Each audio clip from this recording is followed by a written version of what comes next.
nation. The atmosphere was electric. Emotions ran wild. And the O's came out fighting. And strikeout number 4 for Kamenecki. And that's well hit into left center field. It's up and it's gone.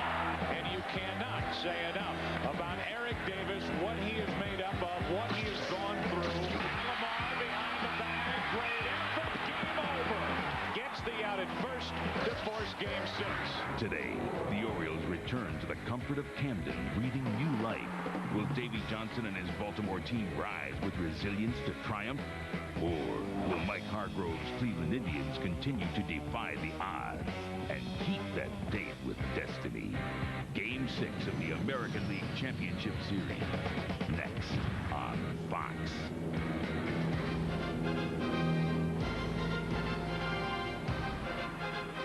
The American League Championship Series pregame show on Fox is brought to you by Ameritrade, the smartest way to trade, period.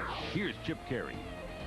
Well, friends, with apologies to singer Johnny Nash, he got the song half right. Yes, the hitters can see clearly now, but it's not a bright, sunshiny day. The weather is cold and chilly here in Baltimore for Game 6 of the American League Championship Series. But yes, indeed, the Grills are fired up and ready to go, and so are the Orioles faithful. They still believe in this Baltimore team as they try to get to the World Series, but the Indians are only one game away. They are hopeful of facing the Florida Marlins in the Fall Classic. Welcome inside Oriole Park at Camden Yards, a battle of the juniors. Sandy Alomar leading the Indians, and Cal Ripken Jr. having a hot postseason for the Baltimore Orioles. And hello again, everybody. I'm Chip Carey along with Steve Psycho Lyons. Welcome to Game 6. The Indians lead the best-of-7 series, 3-2. But how about the momentum switch now? We're in Baltimore for the final 2 games, perhaps, and the Orioles have their aces lined up to go. Well, it's going to be a different story today with the cloud cover today. It will provide an excellent background for baseball. It wasn't the same way in Game 3 when Mussina went before. But pitching coach Ray Miller says, you know what? Mussina doesn't get the credit he deserved for that ball game. He had excellent stuff with the good riding fastball, the excellent knuckle curve. He said he would have struck out a lot of guys no matter where he was pitching. He struck out 15. He said that's not fair. Well, today things are a little even. It is cloudy, and Mussina pitching on 3 days rest. Well, let's check out why exactly he had the type of success he did in Game 3 with the shadows of that ballpark. Check out this pitch from Mussina. Look at the background here. Look way up top, the brightness of the sky right there. You see some green trees working over here. You see a lot of black stuff down here. Who knows what that is? And of course, the leaves are changing for fall. Makes it very difficult to see that thing right there coming at you. And you know what David Justice is saying right now? Help me, Mr. Wizard. I can't see or hit. Look at the outfield wall right there, how bright it is. That's the kind of contrast he had. And you see what that guy is out there in center field? That's Brady Anderson, and that's exactly what he looks like, a little stick figure with some sideburns. I was checking him out. That's exactly what he looks like. Now today, you're going to see an even background, a real nice background to hit. Cloud cover today. You can see it's a little bit damp. There's a possibility of some rain, but check out up in the sky. You'll be able to see in that background. No complaints out of the hitters today that they couldn't see the ball. Steve Lyons, obviously a failed artist here on Fox Sports. Well, Charles Nagy takes them out against Mike Mussina. The crowd in Cleveland has been a huge story in this series. They are rocking, they are rolling here in Baltimore, but Charles Nagy says, hey, I feel comfortable pitching in this hostile ballpark. You try and, you know, phase it out and all that other stuff, but I mean, you hear it. I mean, it's hard not to when you get 40,000 people screaming at you for one way or the other, but it's fun. I don't know how much fun he had watching Cal Ripken Jr. take the Grand Tour. That is not fun. Unless you're wearing an Orioles uniform, that is never fun. Well, the players are drained, the fans are drained, and how about the Alomar family? They've got to be drained, Steve. Sandy playing on one team, Robbie playing for the other. One of them's going to advance to the World Series, and we asked the Indian catcher how the Alomar family is holding up. My mom and dad haven't talked. They're going, oh my gosh, this is hard for us. And my sister in Puerto Rico, she's having a hard time. And I think that she didn't even watch the games. I think she's scared, and it's very hard. Yeah, they'll be on pins and needles again today. And speaking of emotion, how about Eric Davis? He was magnificent in Game 5. Well, I'll tell you what, that was such a huge home run, and it ended up being a much bigger home run than they thought when he hit it leading off the 9th inning. I'll tell you what, right here, he just pounds this pitch from Osemacher. But right now, I would still use Eric Davis as more of an emotional leader on this club than a guy that you expect to produce in big situations. He's only 2 for 12 in the series. He still can't get around on the good fastball. Use him to pinch hit against Osemacher, guys like that, and Brian Anderson. Not in the lineup tonight. That's probably the situation he'll be in. Davis making news on the field, news today off the field. It seems like realignment perhaps not so radical after all. A conference call undergoing right now for baseball's owners. They started about 3 o'clock Eastern time to discuss realignment in the American League only. It seems like Bud Selig's Brewers will move from the American to the National League Central. The Detroit Tigers will move from the AL East to the AL Central, and the expansion Tampa Bay Devil Rays will join the AL East. And Steve, doesn't this look a little familiar? It looks a lot familiar. You know, if the powers that be that run baseball would just watch our show Saturday afternoons right here on Fox, we did this realignment about 4 months ago. The only differences were that I had Kansas City moving to the National League Central instead of the Brewers. I also had an unbalanced schedule that would make everything a lot better, make games make sense, and be more valuable to each player. And it also eliminates those 2-game series that the players hate. So, hey, if they just would have listened to us a long time ago, we'd have been in a lot better shape right now. And sources tell us we could have an announcement a little bit later on, and the 3 men in the booth will have that for you if and when it comes from Major League Baseball. Well, no expansion, no realignment, I should say, over in the National League, but the Atlanta Braves probably wishful thinking. They got knocked off by the Florida Marlins in the NLCS last night. Jimmy Leland, hey, 3rd time is the charm against the Atlanta Braves, and the Marlins got Tom Glavine, their big money pitcher, in the 1st inning, scoring 4 runs. Glavine was toast all night long for the Braves. 7-3 was the final score, but the big story, 7-4 was the final score. The big story, Kevin Brown said, hey, Jimmy Leland, keep me in the ball game. I want to finish what I started, and finish it he did in brilliant fashion. The Marlins, the fastest to the World Series for an expansion team in their 5th year. This is an incredible story. Once again, the Braves unable to win the World Series. Well, I'll tell you what, Kevin Brown right there was very adamant about staying in the ballgame after being sick. That's a different Kevin Brown than the reputation of a couple of years ago, a guy with no heart. You could see him almost yelling at Leland saying, I want this game, leave me in there. And the Marlins just a great job. They are the champions of the National League. The World Series will start on Saturday, and either the Orioles or the Indians are going to play them. For Cleveland, they need one more hurdle to climb. What do they have to do to jumpstart this ball club today? Well, they got to get the top of their order going. Right now, Vizquel and Roberts have 18 strikeouts between them. They got to keep that emotion from Jacobs Field here in this ballpark, and they got to go for the kill tonight. You can't let a Game 7 sneak up on you on the road. And Charles Nagy has to get ahead in the count, paint the corners, and use his splitter when he's ahead. Yeah, Mike Hargrove telling us before the game he's got to trust his stuff. And for Baltimore, Steve, great starting pitching. You'd feel pretty good if you got Mike Mussina going, even though he is working on 3 days rest. And that's the key for Mussina. Just let him go out and let Mike be Mike.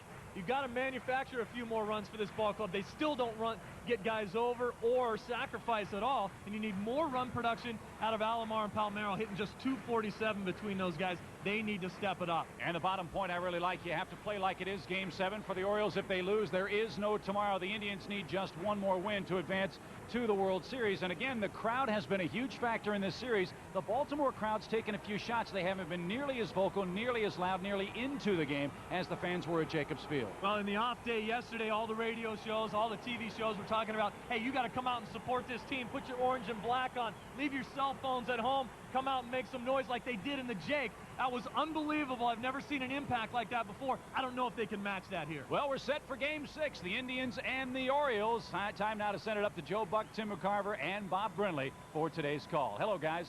Hi, guys. How are you? Thank you very much as we get ready for the final game, or the final 2 games here in this 1997 ALCS. And what really has been an exciting and I think more fun than anything this series so far, Bob Brindley. Final day, final 2 days, who knows? But what do you look forward to in Game 6 and 7? I'll tell you, usually in the open we try to analyze maybe something that happened the night before or anticipate something that may happen tonight, but forget crunching the numbers, forget looking at the matchups, throw all these numbers in the trash can. This has been a series all about emotions. I mean, how can you put a value on what the Indians fan provided their team at Jacobs Field? Just tremendous support. How can you put a value on Eric Davis coming back from colon cancer, giving his team an emotional lift?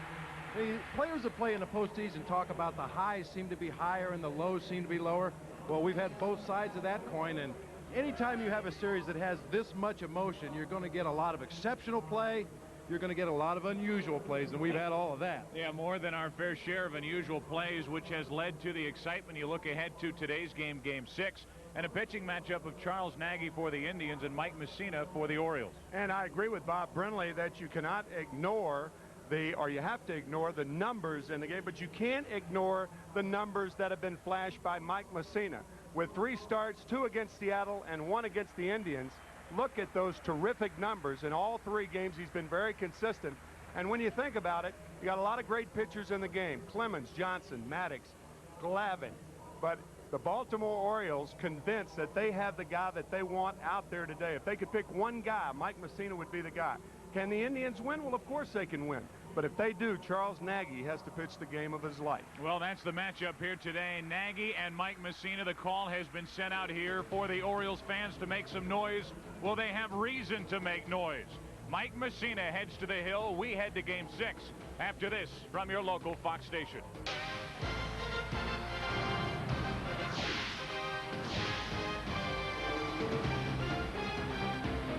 Welcome back to Oriole Park at Camden Yards. The atmosphere a little different than the last time we were here. Not only is the weather different, it's a very cool, kind of a wet afternoon. It rained all night, but the atmosphere with this crowd, a lot more electric here at Camden Yards. We'll see how long that lasts and if their ball club gives them a reason to make it last. Give you a look at the Cleveland Indians starting lineup. A late switch as they now have Omar Vizquel leading off at short with Tony Fernandez batting second at second. Pip Roberts a late scratch. Manny Ramirez in the ALCS has picked it up. He had only 3 hits in the division series. Then David Justice, the DH. Matt Williams at third batting 5th. Jim Thome has been moved down to the 6th position. Sandy Alomar catching. Brian Giles in left. Marquise Grissom batting 9th in center field. The Orioles take the field, and here's how they line up behind Mike Mussina, and we highlight Alomar with that terrific play in Game 5 up the middle to end the ball game in favor of the Orioles, forcing Game 6, which we play here this afternoon. And on the mound, a man who was almost unhittable in Game 3 of this ALCS, Mike Mussina. And I agree with Ray Miller. I think Mike Mussina was not given enough credit for the kind of game he pitched.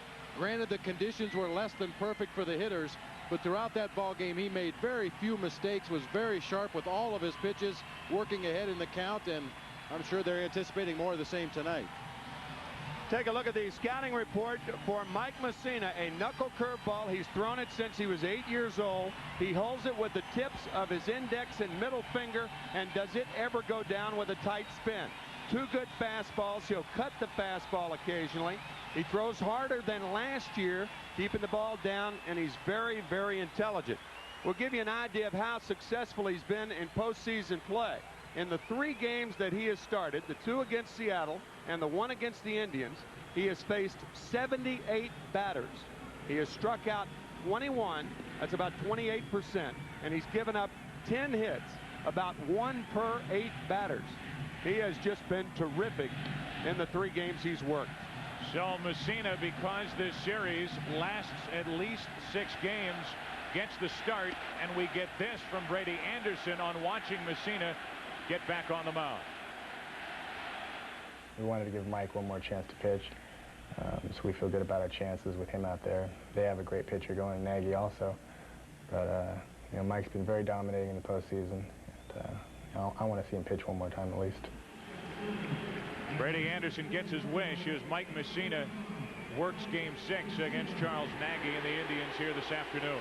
That's quite a compliment when you say you want to watch a guy pitch. Of course, Brady's got a great view from out there in center field, and when you watch a master out there on the mound, a guy that's on top of his game, it's fun to watch from time to time. Of course, you're always ready in case the ball is hit to you, but it's fun to watch a master work. Omar Vizquel will lead it off, followed by Tony Fernandez and Manny Ramirez here in the first inning. Indians up 3 games to 2. Glad you're with us here on Fox. And a strike.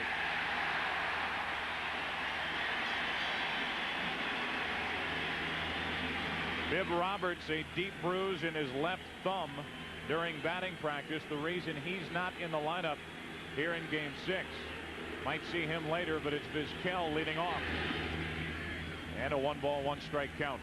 We remind you this broadcast is also available in Spanish by utilizing the SAP button on your television. Vizquel only 1 hit in this ALCS.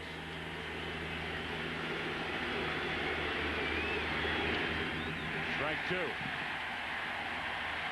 It's all the more amazing that Cleveland finds themselves with a 3-2 lead in games in this series. We thought one of the keys was going to be Bip Roberts and Omar Vizquel getting on base, stealing bases, getting into scoring position. They have not been doing that.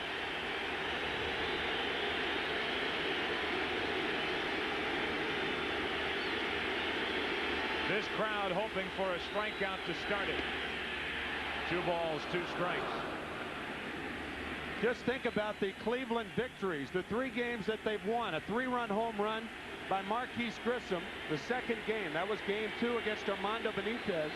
Then a blown squeeze play, and then 2 wild pitches that allowed 2 runs to score.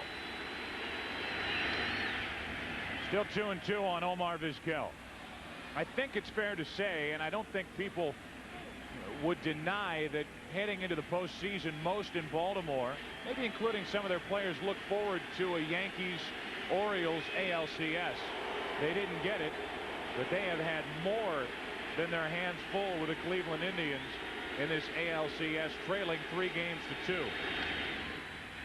That ball's out of play, and it stays 2 balls, 2 strikes. So I think the first time we were in here, people were saying, well, the Indians, and Mike Hargrove told us before the game, people around here, I think, expected the Orioles to go through us, his quote, like a hot knife through butter. Well, that hasn't happened, and the Indians have the upper hand. 2-2, still on Vizquel leading off. And a little roller going to be a tough play. Palmeiro, the flip to Mussina, 1 away.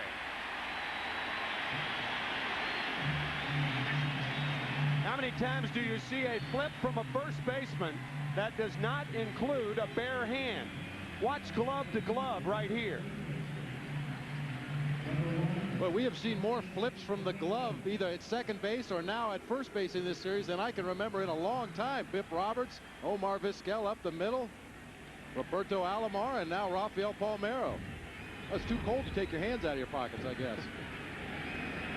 1 away as Vizquel is gone, and here's Tony Fernandez, the late addition to the lineup. He's been good off the bench for Mike Hargrove in this ALCS. Gets the rare start against the right-hander. And the old slap bunt. Mussina stabs it. 2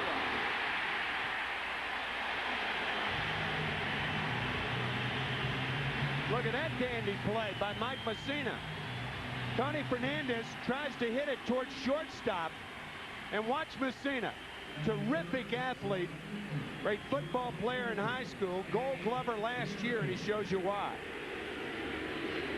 Well, that's the idea of that slug bunt. Get it by the pitcher, but in front of the shortstop, and then just take advantage of your speed to try to leg it out. But Mussina with an outstanding play. Now Manny Ramirez picked it up in this ALCS. I mentioned only 3 hits in the division series with the Yankees. He's been getting better with each game, more dialed in at the plate. 2 out, nobody on. Ball 1.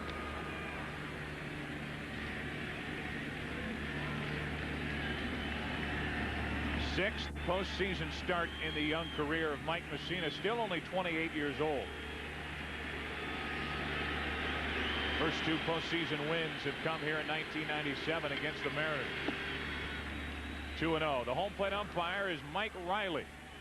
It's his first chance to work the plate in this ALCS, joined by Brinkman, Joyce, Hirschbeck on the bases, Durwood Merrill down the left field line, and Larry McCoy down the right field line. Mussina has to come to Manny Ramirez with a count of 2-0.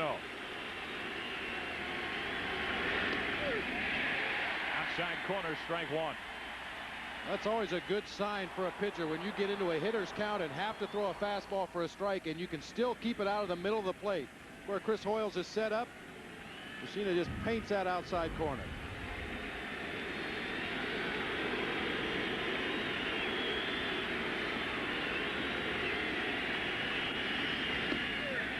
Another.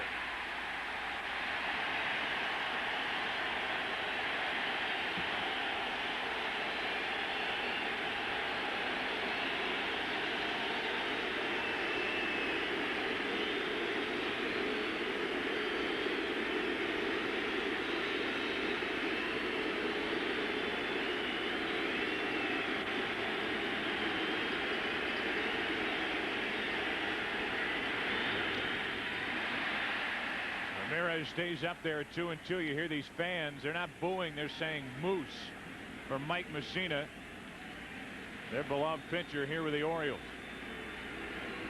And he has thrown 3 almost identical pitches. Fastballs right on the outside corner of the plate. 2-0, 2-1, and then again on the 2-2 pitch, Ramirez barely able to get a piece of the last one.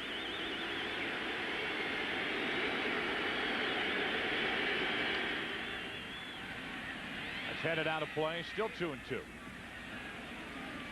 know, Psycho Lyons mentioned in the pregame that it's going to be a different circumstance. The early start today be much easier to see as we get a look at the slider on the outside part of the plate, perhaps a little cut fastball. Much easier to see in the overcast. A good background here at Camden Yards.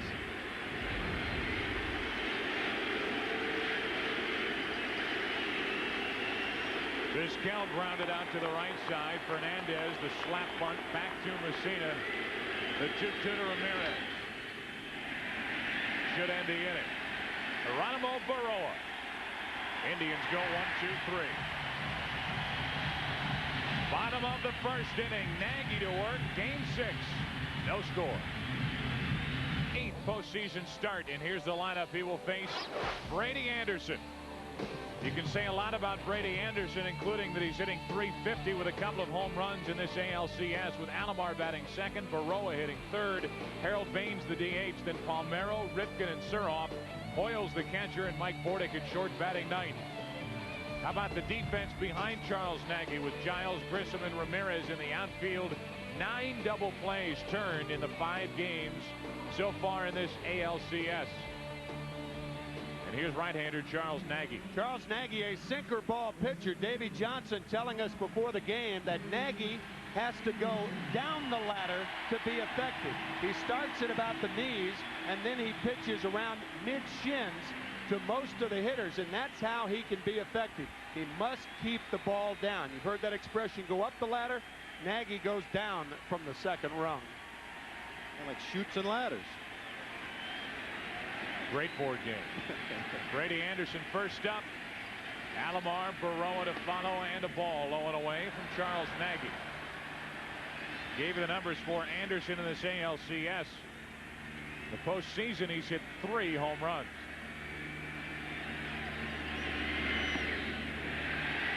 2-0. 1996 Division Series. Brady Anderson led off with a home run against Charles Nagy. Orioles won that game 10-4 in the series, 3-1, only to lose to the Yankees in the ALCS. 2-1 on Anderson.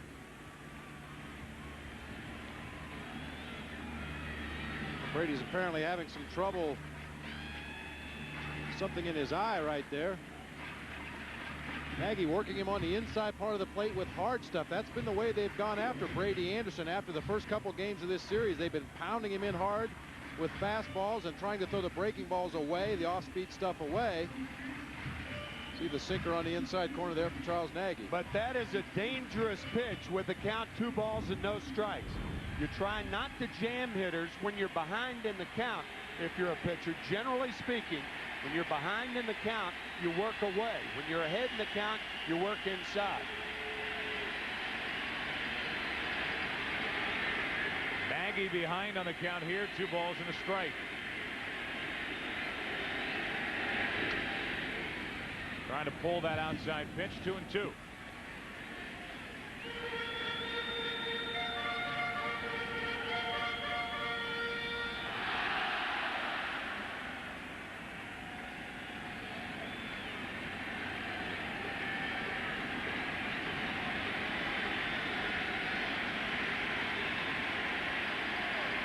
Two pitch to Brady Anderson. Stays alive. He has not thrown a ball above the knees in the 5 pitches to Brady Anderson thus far. As opposed back in game 2 when Nagy started, the first 9 hitters he faced, 7 of them put the ball in the air, which is an immediate tip-off that he's not keeping the ball down. He's not getting the good movement down low in the zone. Again, the 2-2. Full count to Anderson leading off.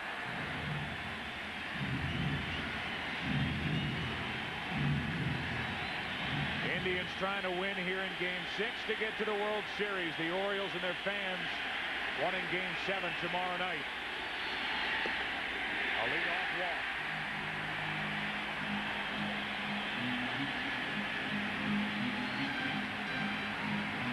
Scouting report on Charles Nagy. A fastball good enough to keep you honest, especially if he throws it to spots. He's got a nasty slurve that he'll keep down in the zone.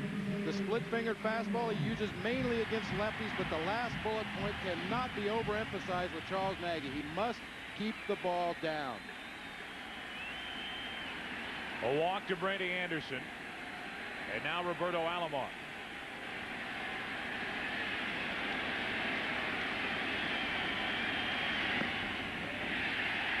Down and out of the strike zone, ball one.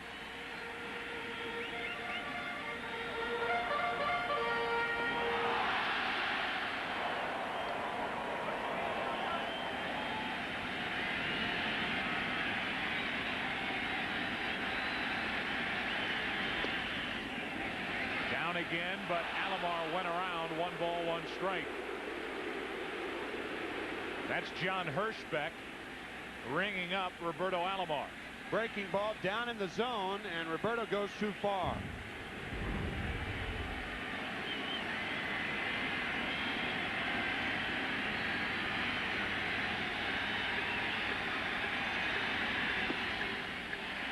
Down and in, 2 balls and a strike. Remember, I'm meeting with Davey Johnson today. He said our hitters have to make Charles Nagy get the ball up.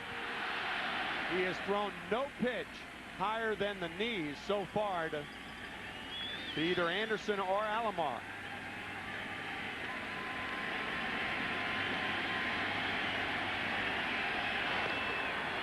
On the other side of the coin, manager Mike Hargrove said for Nagy to be effective, he had to trust his stuff. Throw the ball over the plate, let the natural movement of his pitches fool the hitters or get the hitters out in front or get them on top of the ball, let his defense work behind him. Anderson running, and the ground ball leads Vizquel right to the bag. A 6-3 double play. It is so much fun to watch Omar Vizquel bounce around out there at short. And that, with a runner going, led him right to the bag for this easy double play. Sometimes you hit and run yourself into trouble. And that's what the Orioles did then. They have not been a running ball club for the most part. Nice piece of hitting by Alomar. Look at Vizquel. He is absolutely remarkable. Think of a hurdler who doesn't have to run to jump the hurdle. He jumps over guys sliding in flat-footed. You might have seen Brady Anderson try to get a hand up there to get a piece of Vizquel. I mean, a normal slide, you won't touch him out there at second base. 2 out, nobody on. And an 0-2 count on Baroa. That is 10 double plays turned in this series by the Indians. Watch Brady Anderson reach up and try to grab the legs of Omar Vizquel. That's about the only way you're going to disrupt his throw to first base. 2 out, nobody on. The 0-2 to Baroa. Will chase pitches, but not pitches that far outside. 1-2.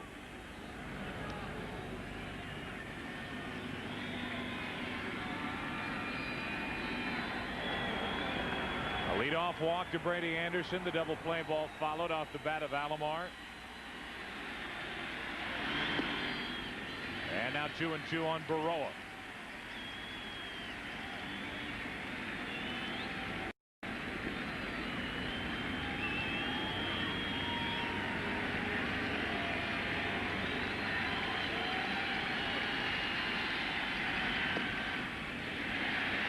Full count.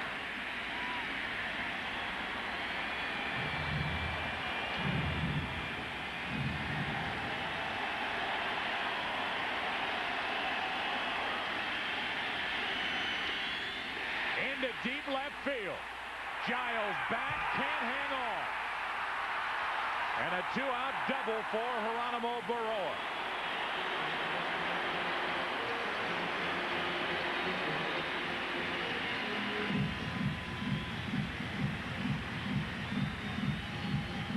Just off the webbing. A right-handed throwing left fielder would have no chance for this ball. But a left-handed thrower would, because the glove's on the right hand, just out of the webbing of Giles. Even a bubble in the attempt. And many times when an outfielder is going full bore like that after a ball, you get out of control somewhat. You're really trying to get up there and catch up with that ball, and you don't have the same kind of control of your glove as you would have on a routine fly ball. You can see Giles got the glove on the ball, but wasn't able to close it around. Nagy had Baroa set up at 0-2, ran the count full and lost him. And now after the 2-out double, it's Harold Baines. Who in his career in the postseason is hitting .381, and in this postseason .368. He is an excellent low ball hitter and loves to go the other way on fastballs that tail away from him.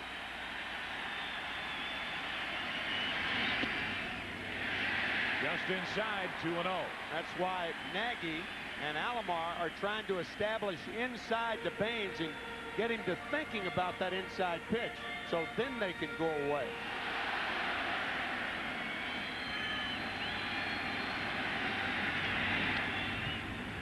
Fouled off to the right, 2-1, and as you look at the outfield hits by direction, we'll see a lot the opposite way off the bat of Harold Baines.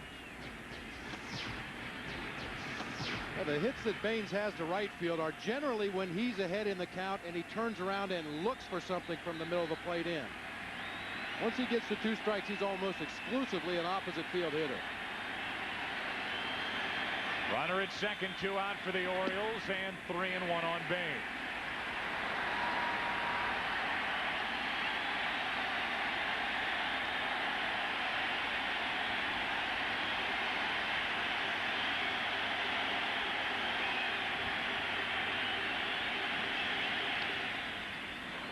Full count. 2-0 breaking ball, 3-1 breaking ball to Harold Baines. Might think they'd go back inside right now. They tried to establish inside early after the breaking balls to get to the 2 strikes. It's a good time to come back in and try to freeze the left-hander inside.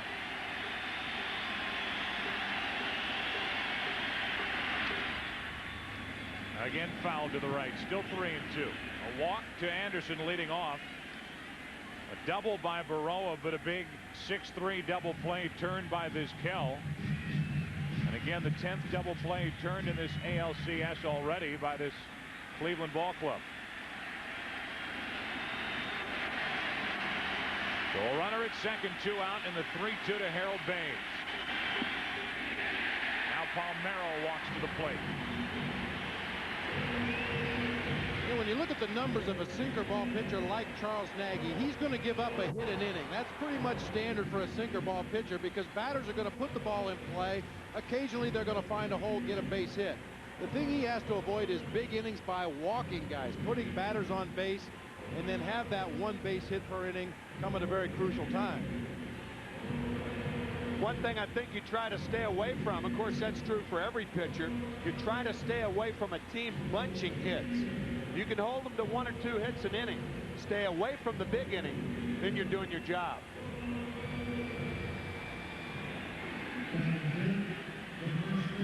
The first inning, Charles Nagy in his last 9 regular season starts. No runs in the first. Given up 1 in his 2 postseason starts, and he is in danger here in the first inning with 2 on, 2 out. And Rafael Palmeiro with 2 RBIs in the entire postseason at the plate.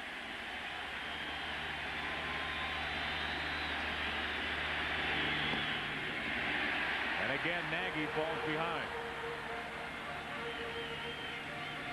Rafael Palmeiro's hit zone, the blue areas are where he is cold. That's where Nagy usually goes after him.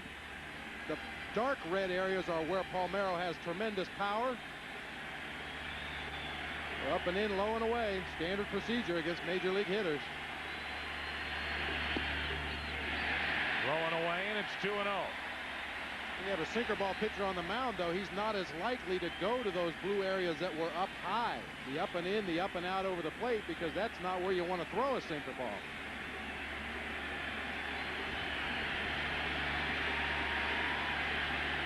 Watch out here on 2-0. Gets a strike in, 2 balls and a strike. Baroa, the lead runner at second, with Baines, the trailer at first. 2 out, no score in the first.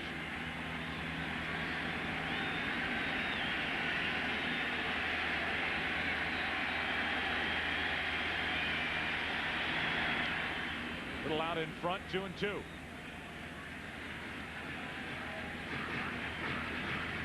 Three pass balls, and now the curveball on the 2-1 count. Good pitch selection by Nagy. You just can't keep pounding a fastball to a fastball hitter with power like Palmeiro.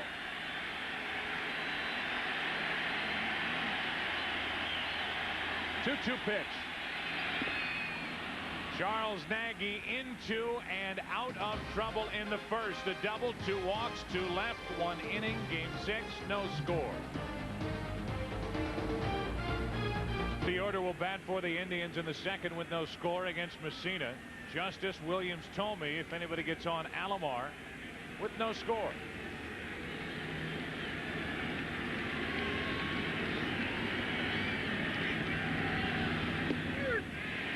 And a strike to David Justice. 6 out of 18 in the ALCS. The numbers for the postseason. During the regular season, hit .329 in his first year in the American League.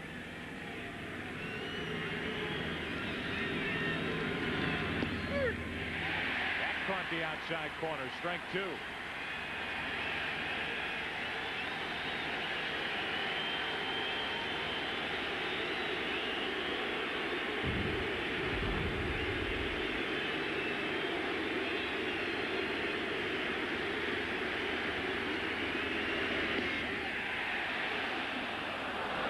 A little further outside, 1-2. They're just trying to lead Dave Justice right out of the strike zone. Hits the corner on the last pitch. This one just a little bit further outside. Look at the approach by Dave Justice. Couldn't hit that pitch.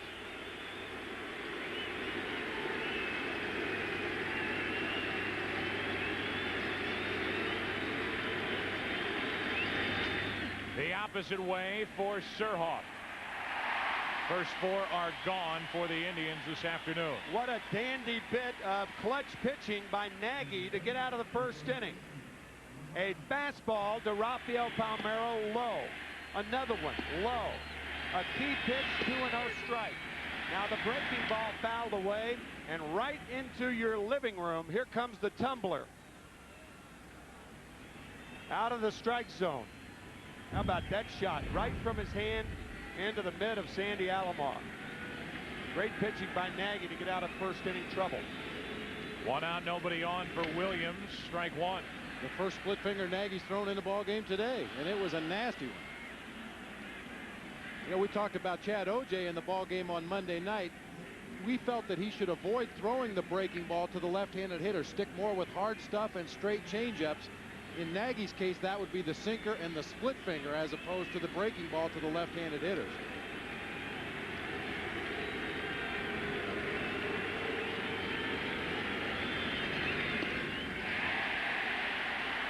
.92 miles per hour, and Williams too late. Strike 2.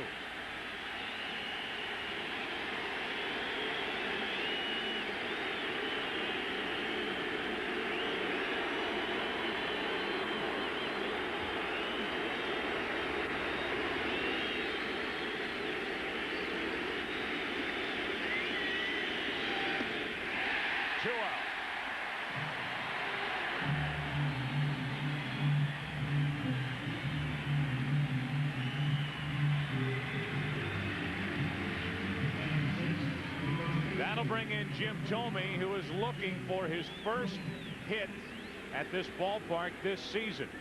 0 for 19, 0 for 1997.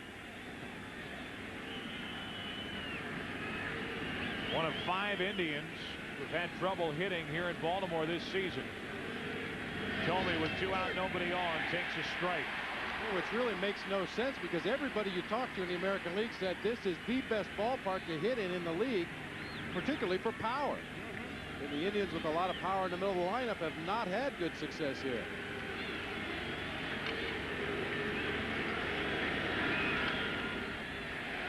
That's backing out of play for strike 2 as Mussina tries to retire the first 6 Indians he faces. Of course, Erickson and Mussina and Key and Cammy and Nicky and Randy Myers have a little to say about that too.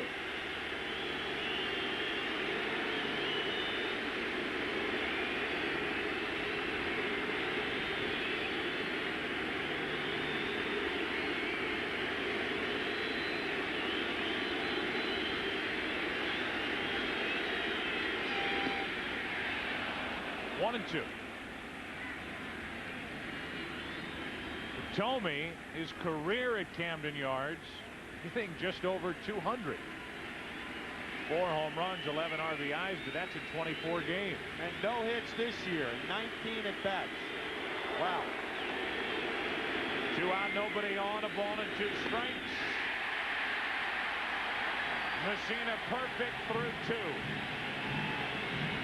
Ripken will lead off the second for the Orioles, trying to force Game 7. He doesn't know how to keep.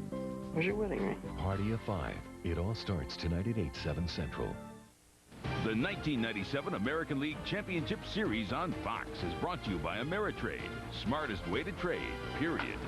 By Miller Lite, who reminds you that anything can happen at Miller time. By Toyota, every day belongs to you. Make it count. Toyota, every day. And by MCI. With us again, providing overhead shots. Goodyear Blimp Stars and Stripes from Pompano Beach, Florida.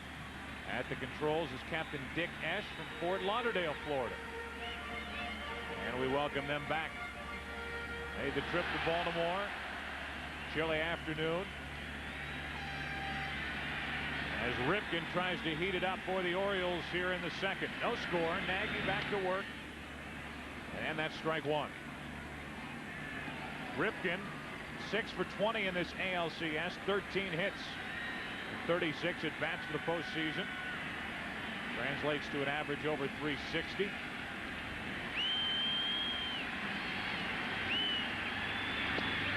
Takes a strike and it's 0-2.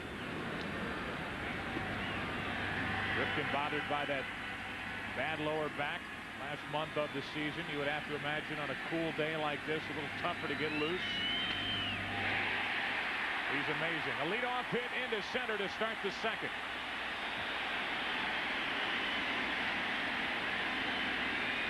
Charles Nagy kicking himself right here. An 0-2 fastball right down the pipe. You can see Nagy very disgusted with that pitch. Now, one way to keep that back loose is to run the bases. Gonna pull it back through the box. Entirely too much plate on an 0-2 pitch. Now Surhoff takes the ball low.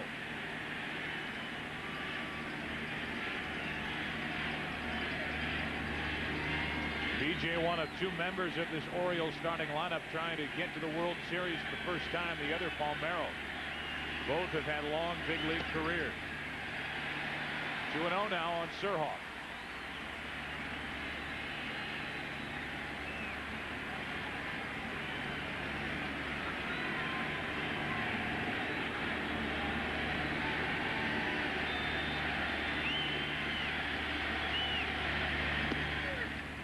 That caught the outside corner and a 2-1 count.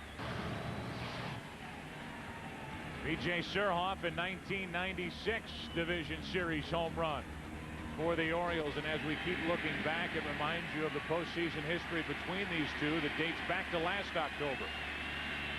The Orioles stunned the Indians in that Division Series to move on to the ALCS.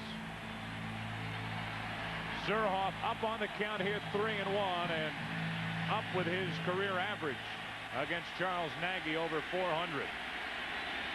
You know what he has in mind here? 1 on, nobody out. To the right side, foul, 3-2. Now, swung at a bad pitch right there. Even if that was a strike, that's not a pitch that B.J. Surhoff can handle effectively. Much better high ball hitter than low ball hitter. That pitch is below the knees. The only place you can hit that is on the ground. And Cal Ripken showing no signs of movement over there at first place. The Orioles in jeopardy of hitting into their 11th double play. I would think he'd be running here.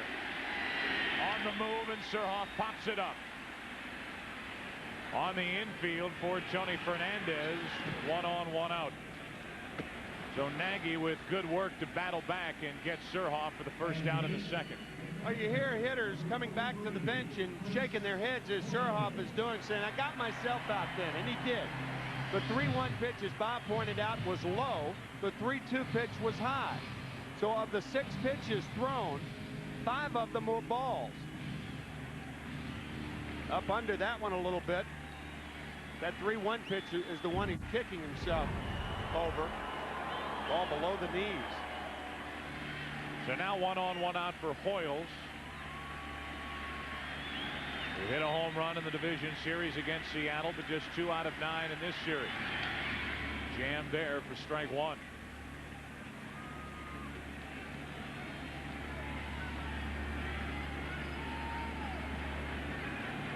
Ripken a lead off hit on at first. Surhoff popped up, and now Hoyles will be followed by Bordick, who was also on that list of good career averages against Nagy.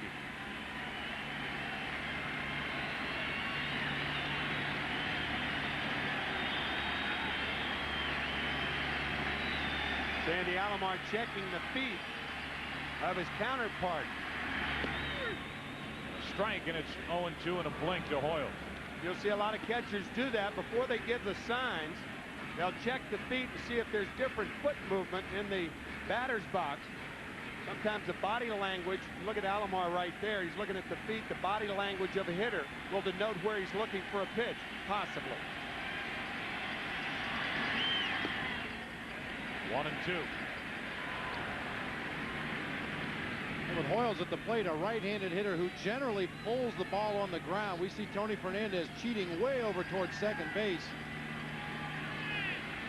That allows Omar Vizquel to plug some holes on that left side as you get a look at Alomar checking those feet again. Foul.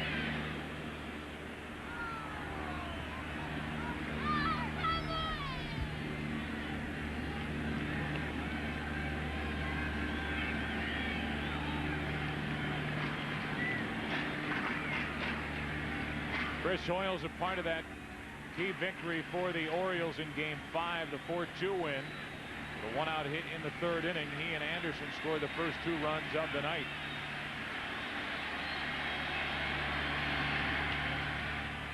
Pops it into shallow center here. And Grissom wants it 2 out.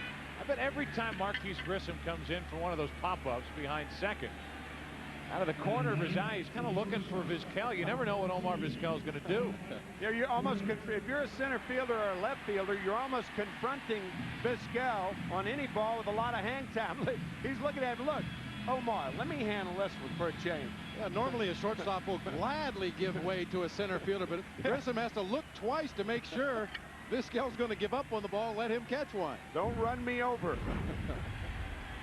Wonder if he's giving the sign there to Fernandez or Grissom out in center field. That's fair. Down the left field line toward the corner. Ripken off on the run and headed for third. It's a double for Bordick. And it's second and third, 2 out in the second.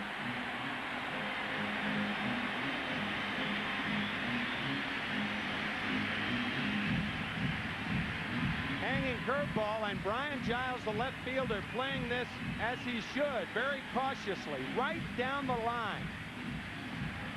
Wow. Very, very close. Watch Giles. He doesn't know whether the ball's going to hug the left field. I tell you, that ball could have been foul.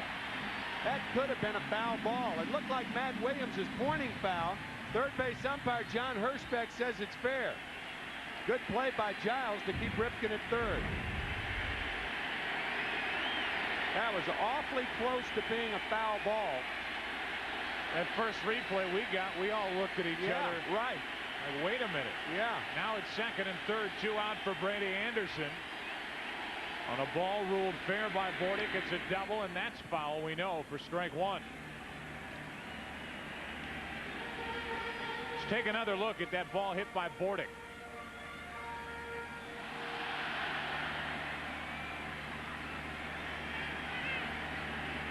Looked like a foul ball.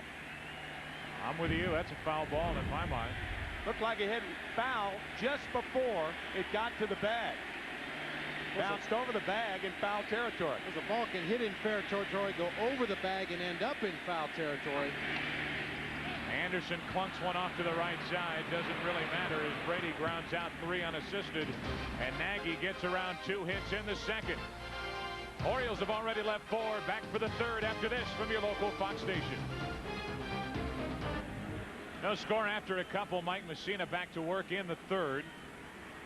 Retired the first 6. And deals with Alomar, Giles, and Grissom here in the third. Strike one on Alomar, who is just 3 out of 20. This ALCS, hitting .231 in the postseason. We said it in Game 5, worth mentioning again. He may be hitting .231, but coming up with one big hit, one big RBI after another. Into right field, Baroa staggers a bit. 1 out. So much of hitting for anybody, any major league hitter, comes from the lower half of the body. Watch the 3 outs recorded in the second inning. Watch the front hip of David Justice. It's out of there. He flies out. Matt Williams on a 1-2 count. Hips out of there. And watch Jim Thome. Bottom part of the body's leaving. And a strong inning for Mike Mussina. If you can get that bottom part leaving, they have no more power left. Here's Giles. 3 hits in this ALCS. 1 out, nobody on, and a strike.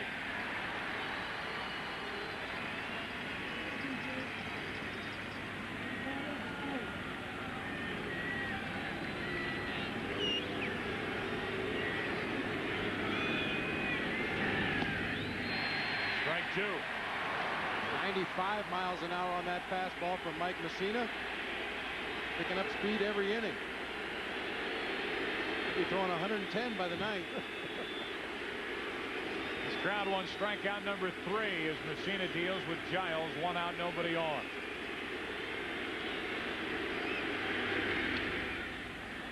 Pitch was up and Giles fouled it back.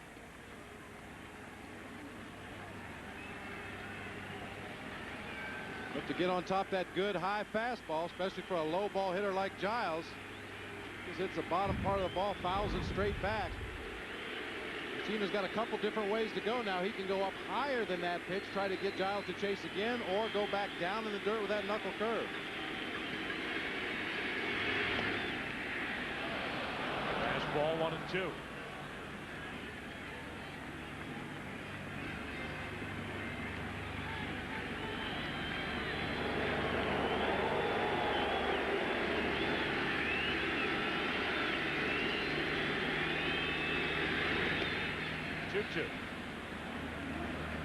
That was a changeup that acted like a screwball. That ball actually a straight change that went away from Brian Giles. Watch. Whoa.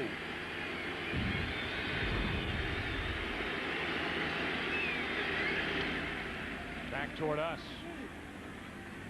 Mike Mussina, who worked at Game 3, racked up 15 strikeouts to set an LCS record, which was then tied the very next day by Livan Hernandez. By the way, was the NLCS MVP. Working on 3 days rest here this afternoon. 2 balls, 2 strikes on Giles. Orioles can't hang on. When you start to stack up Mike Mussina and where he ranks in the 1997 postseason, pitchers with 2 or more starts right there with Greg Maddux.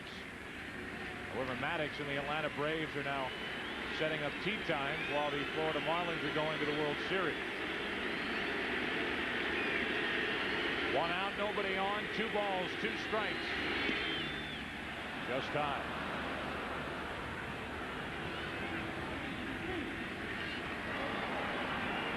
Winning tandem in Game 5.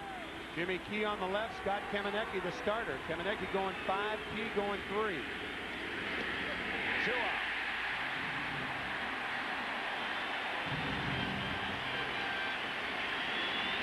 It's not very often you can freeze a hitter with a changeup on a 3-2 count, but that's exactly what Mike Mussina did right there to Brian Giles. Starts this changeup a little bit off the inside corner, tails it right back across the heart of the plate. You can see Giles had no chance on this pitch. He was looking for something hard. Tried to fool home plate umpire Mike Riley with a little body English, but that pitch was right over the heart of the plate.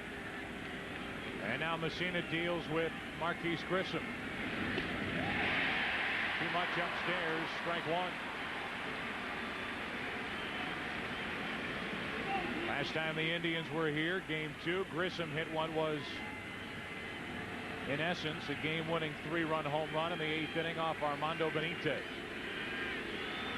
2 out, nobody on, and a 1 ball, 1 strike count.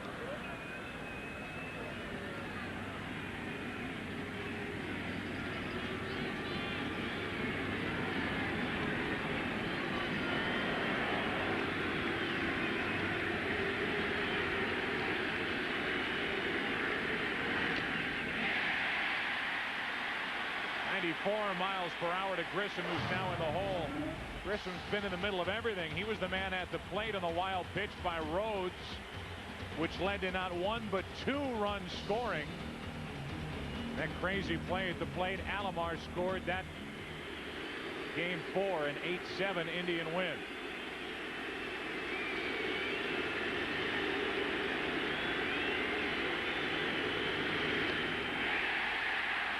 Like Lawrence Welk. 1, 2, 3, 1, 2, 3. That's the way the Indians have gone. 2.5 innings complete. No score.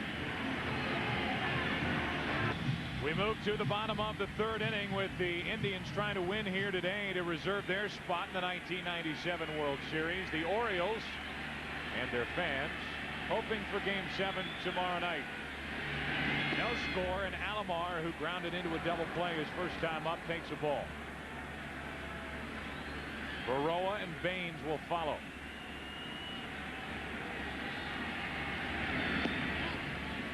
Again, Nagy falls behind 2-0. Call that properly too, Joe. Again, he falls behind. He's not only walked 2, he's been behind on 6 of the 10 hitters so far. Into right center field, a hit. And Alomar's on to start the 3rd. The deeper in the count a pitcher gets, the more a hitter is inclined to look for one pitch. You eliminate the doubt. And when you eliminate the doubt, it becomes batting practice. You have to have exceptional stuff or exceptional control to be able to pitch behind and be successful. 1 on, nobody out for Baroa. Alomar running. And the smash to Vizquel, the only play to first. They stay out of the double play. Now, had Baroa taken that pitch, Alomar steals the base easily. And with a right-handed batter, you can see the runner running. Baroa looks like he's a little miffed at not taking that pitch. Sometimes you commit yourself to swing, even though you know. Look at the jump that Alomar had. He steals the base probably uncontested. Yeah, even if you put yourself in a hole 0-1, you're now hitting with a runner in scoring position. Right. Baines now grounds to second for Fernandez. Over to third, Alomar, 2 out. Go-ahead run 90 feet away for the Orioles. We remind you that this week is another great week of Fox NFL Sunday, starting with America's most watched pregame show. And don't miss the New York Giants taking on the Detroit Lions or other regional action. Coverage begins at noon Eastern, 9 a.m. Pacific, right here on Fox. Check local listings for the game and time in your area. Here's Palmeiro, runner at third, 2 out. Strike 1. Oh, we understand John Madden has been captivated by this ALCS series. Excitement of the games, the excitement of the crowds. He's probably tuned in right now in that Madden cruiser on his way up to Detroit. Right. Holding the tinfoil on the antenna in the bus. Palmeiro pops it up left side on the infield for Matt Williams. A leadoff hit. Nagy gets around it. He's working well, and after 3, game 6, no score. Tim, we came into this game talking about the pitching matchup, and you mentioned Nagy's going to have to pitch the game of his life for the Indians to win here this afternoon. So far, so good for the Indians and Nagy. The Orioles have stranded 5, but Charles Nagy has kept an Oriole from crossing home plate, and that's the only thing that counts. Mike Mussina back to work. 4th inning, has yet to allow a base runner, and a breaking ball is high for ball 1 to Vizquel. Mike Mussina struck out 4 here this afternoon. 15 strikeouts. His only other start of this ALCS, giving him 19 for the series, which is an American League Championship record. Second only to Doc Good. Struck out 20 in an NLCS, and you would have to figure the way he's going, he will own that record with only 2 starts.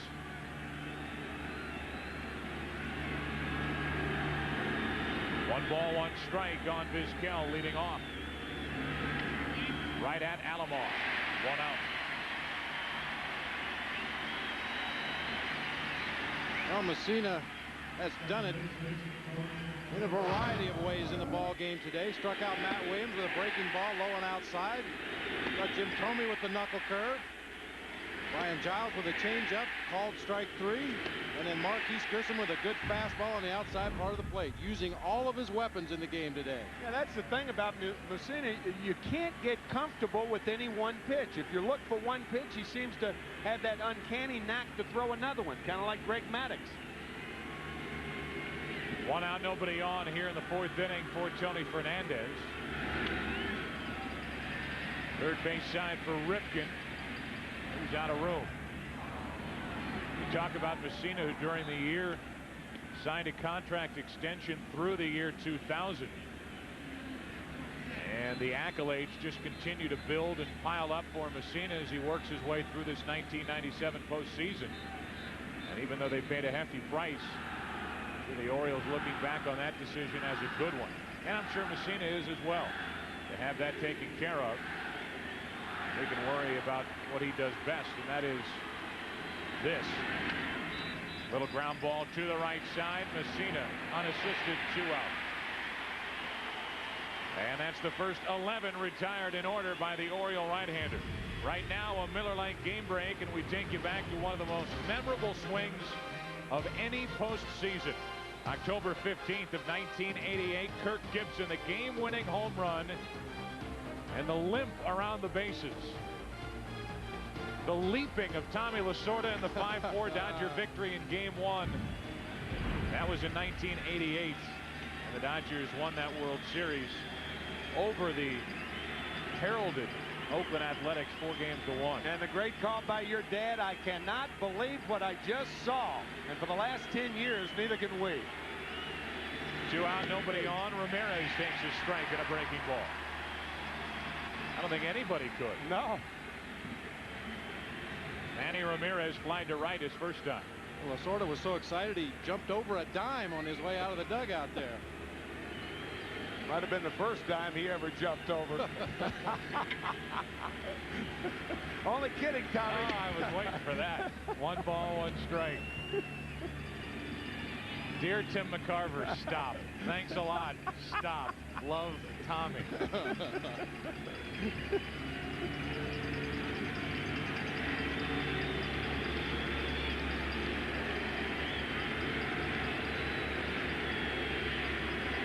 Two out, nobody on.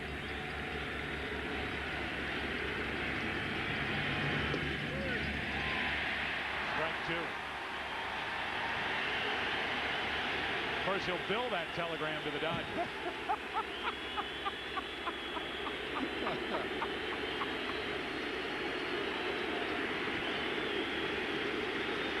Ramirez 0 for 1 and set up here 1 and 2.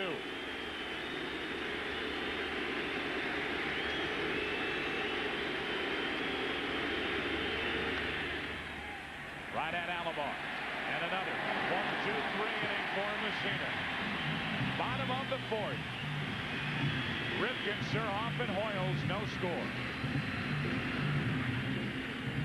As Ripken leads it off in the bottom of the 4th inning, Game 6, no score. We remind you this copyrighted telecast is presented by authority of the Commissioner of Baseball and may not be reproduced or retransmitted in any form, and the accounts and descriptions of this game may not be disseminated without express written consent. We have other news out of that office as we sail through the 4th inning as Ripken takes a ball low. Cal singled into center his first time up and was one of 2 runners stranded by the Orioles back in the 2nd. Rip down the left field line. Extra bases for Cal Ripken. He's 2 for 2 with a single and a double.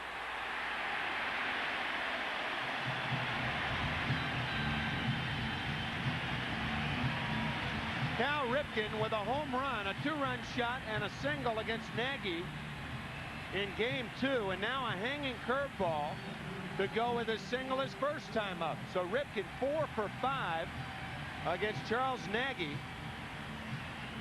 This is second game.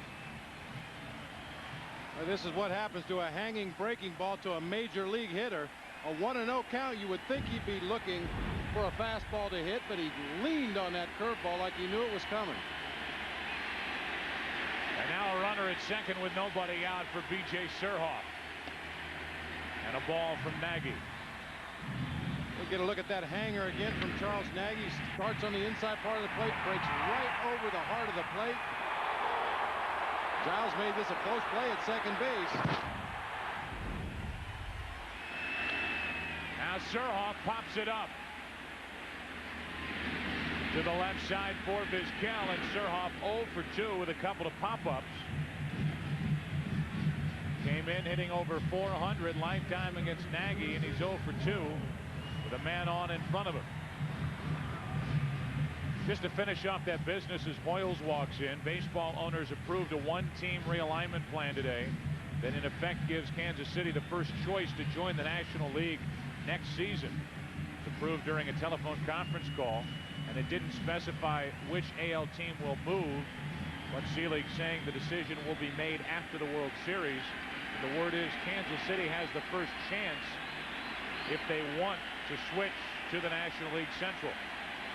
They don't. Word is it's either Milwaukee or Minnesota. Hoyles, a ground ball, diving, stopped by Williams, 2 out. Boy, have we seen some terrific defense in this postseason. Third base and shortstop on both sides in particular. And this is the best of all of them right here. Watch this play. Reactions. Catches the ball behind him. A lot of time to throw Hoyles out. Fine play by Williams. You know, for a big guy, Matt Williams is cat quick with his first movement. Doesn't have to cover a lot of ground at third base. Just make quick movements on those hard hit balls, and the soft hands you mentioned, Tim, caught that ball behind him. Have to be cat quick with soft hands for a guy who came up as a shortstop. Now with Ripken at second, 2 out. He was there with nobody out at Bordick. Strike 1 from Nagy. It's always amazed me how third basemen in particular can be quick with their first step or two, but not fast runners. Brooks Robinson, the greatest example, 16 gold gloves for the brilliant Baltimore third baseman, was not a fast runner, but as you said, Bob, was cat quick, and so is Ripken. 1 ball, 1 strike on Bordick. Ripken is out at second with 2 out. A leadoff double. Now it's up to Bordick for the Orioles. And Nagy made kind of a funny movement, stretching his back after throwing that pitch way wide of the strike zone, as if he maybe overextended himself a little bit or felt a tweak in his back.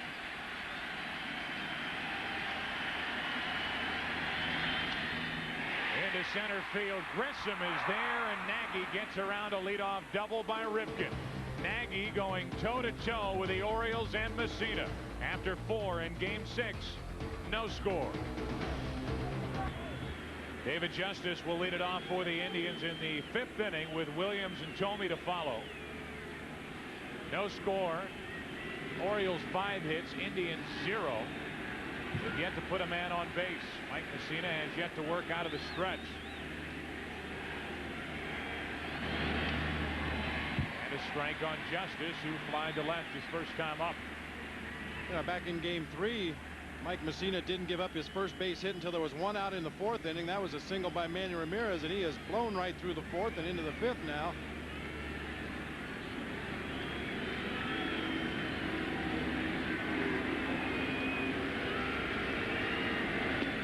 One ball, 1 strike. Do you think people around the country realize how good Mike Mussina is? I think they do now. After this postseason, yes. That's into left center field. Well hit in the gap at the track and up against the wall.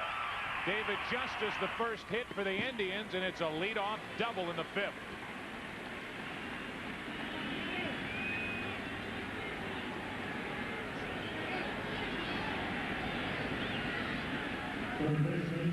There's a collective holding of breath here at Camden Yards. That is the wind tunnel to left center field where the ball really seems to jump out of this ballpark.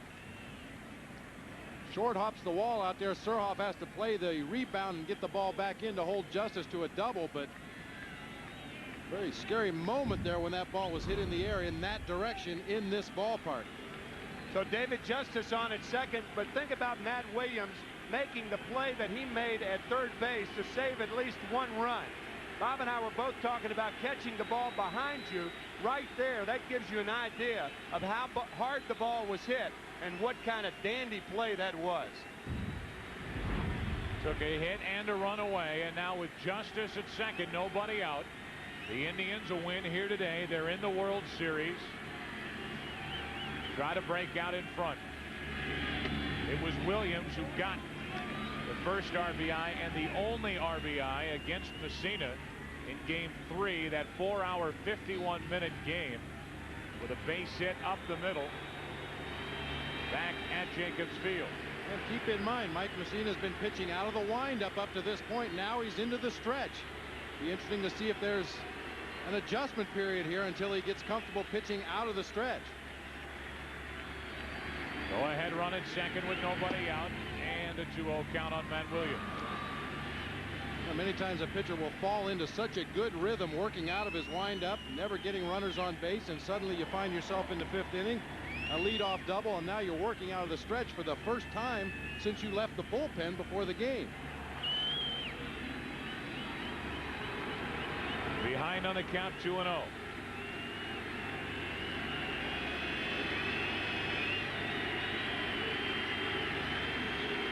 Matt Williams with 2 runs driven in this series, 5 in the postseason.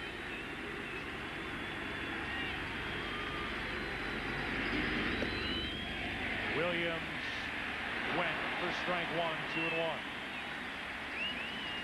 Overly anxious right there. You can understand this swing on an 0-2 count, but not a 2-0 count.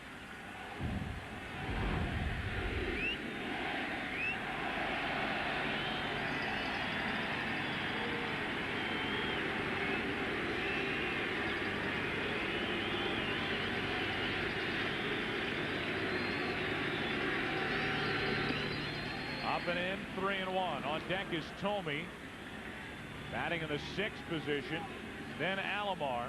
This Indians lineup, we talked about it way back in the division series against New York. A strong lineup, top to bottom.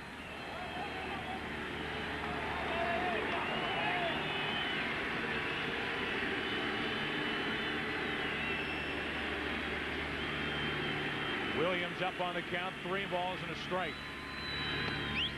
Full count.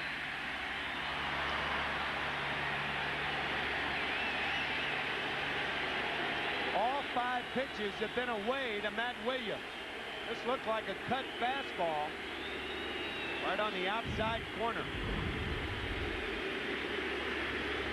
The Orioles have not pitched Williams inside unless it's been a mistake the whole series.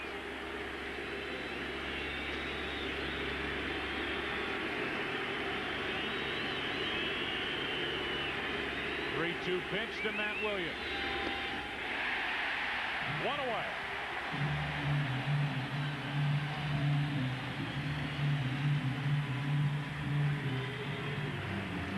And Mussina working to Matt Williams, as Tim mentioned. Away, away, away. Got a swinging strike there on the check. He hangs a breaking ball, but high enough that Williams can't do anything with it. And 2 fastballs away to finish him off. So that's 5 strikeouts here this afternoon.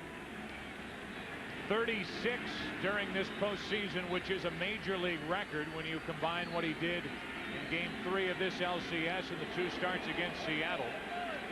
It's 20 strikeouts in the LCS, which ties the record set by Gooden back in 1988, pitching for the Mets against the Dodgers. Timeout called there by catcher Chris Hoyles. Went through a series of signs to Mike Mussina. Apparently there was a little bit of confusion, and when Mussina started to go into his stretch, Hoyles wasn't quite sure what pitch was coming, so he asked the home plate umpire for timeout.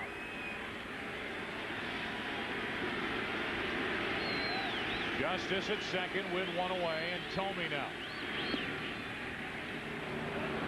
Takes a ball. We already told you Tomey is 0 for 1997 at this ballpark this season. And now 0 for 20 to be more specific. 1 out of 11 in this ALCS. With a runner on at second base, Chris Hoyles is not setting up too late. He'll wait until the last minute when the ball's on the way. That is crushed into dead center field. Anderson back on the run with the catch for the second out. And back to second is Justice.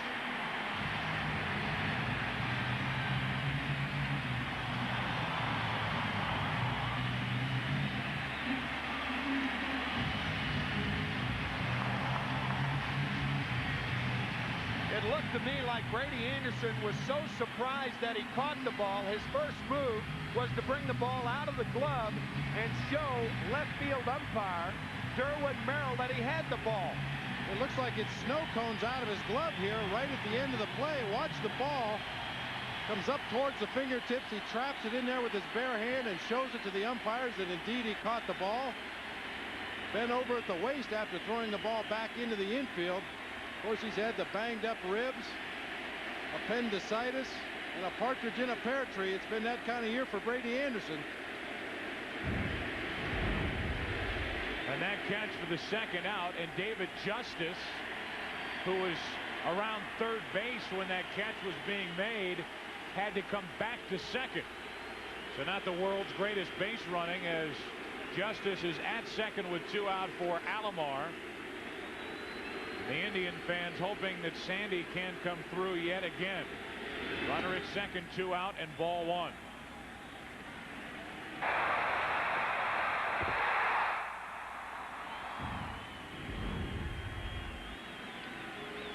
Looked like Brady was dazed when he came off the wall.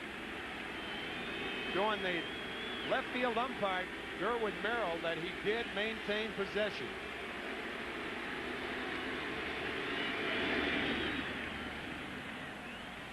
Now a 2-0 count. David Justice thought it was gone, as did the Indian bench. Oral Hershiser already celebrating, but it's about 5 feet too short, Oral. And Brady Anderson with a tremendous running catch for the second out. Oh, I agree, Joe. When you said that ball was crushed, I thought it had a pretty good chance of getting out here. There is a slight breeze blowing straight in from center field. Not really enough to affect that ball, though, but Brady Anderson ran it down anyway. Now 3-0 on Alomar, and it wouldn't break Mussina's heart to walk Alomar with 2 out, first base open, and Giles to follow, who has not driven in a run this postseason.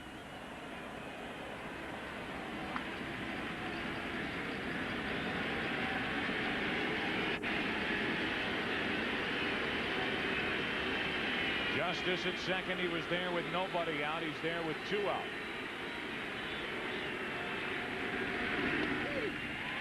Three balls and a strike. It's not the only great running catch that Brady Anderson has made in this series in this ballpark. How about the first inning third hitter of game 1 over the wall to rob Manny Ramirez of a home run. Then in the bottom of the inning, he put the Orioles on top with a home run to right. 3 balls and a strike on Sandy Alomar. Runner at second, 2 out. Inside corner, 3-2.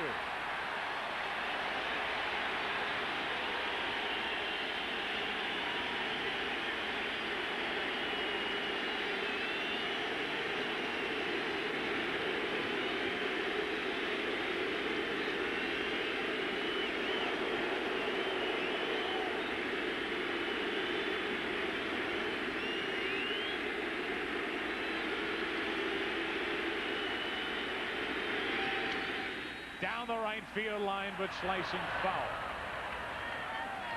And Alomar broke his bat. Just to go back to the point about Justice, either that ball's gone and Justice can walk home, or it's over the head of Anderson rattling around and Justice scores easily. Instead, he was at third and had to scamper back to second on the catch. Well, you can walk home if you're about a third of the way to third base. The one thing you don't want to do is to be tagged up when that play was made. because if Anderson drops the ball and you're tagged, there's a chance that a guy with Justice's speed, not being a fast runner, couldn't make it home. So the proper thing to do is to be about a third of the way and not as far as David was. He had to be held up. Of course, that was on the foul ball by Alomar right there. But if you're a third of the way, you can get back to second base, tag up, and still make it to third base. Or if the ball's off the wall, you can score on it. Instead, he stayed at second. He's there with 2 out and a 3-2 count on Alomar. Mussina trying to get around a leadoff double.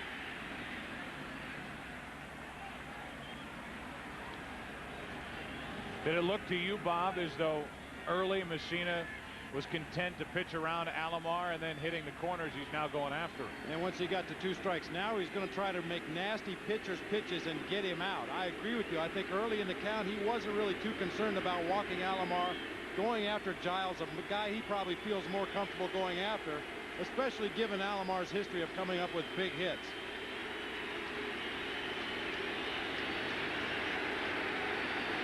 He wants something away, it appears. Justice at second with 2 out. Inning over. Mussina gets around a leadoff double. We're halfway through game 6. Orioles to the plate, no score. The 1997 American League Championship Series on Fox is brought to you by Yukon by GMC, putting you comfortably in command. By Visa, it's everywhere you want to be. By IBM, solutions for a small planet. And by Aflac, insuring over 40 million people worldwide. We're going to take another look at Brady Anderson's fine running catch in left center field. Doubt as to whether he could get to that ball or not, and Dave Justice allows himself to get caught in no man's land. He should freeze right there, but he continues to crow hop towards third base, gets way over close to the bag. Now he's got no choice but to retreat to second base and hold up there. If he stops, as you said, Tim, a third of the way to third base, the ball is caught. He's got enough time to get back to second, tag, and advance to third. If the ball drops, hits off the wall, goes over the fence, there's a pretty good chance he's going to score anyway. But once he went past that point of no return, no option but to go back to the bag and hold on. And here he is, Brady Anderson, to lead off in the bottom of the 5th inning. And a ball from Nagy, ball 1. Anderson has walked and grounded out.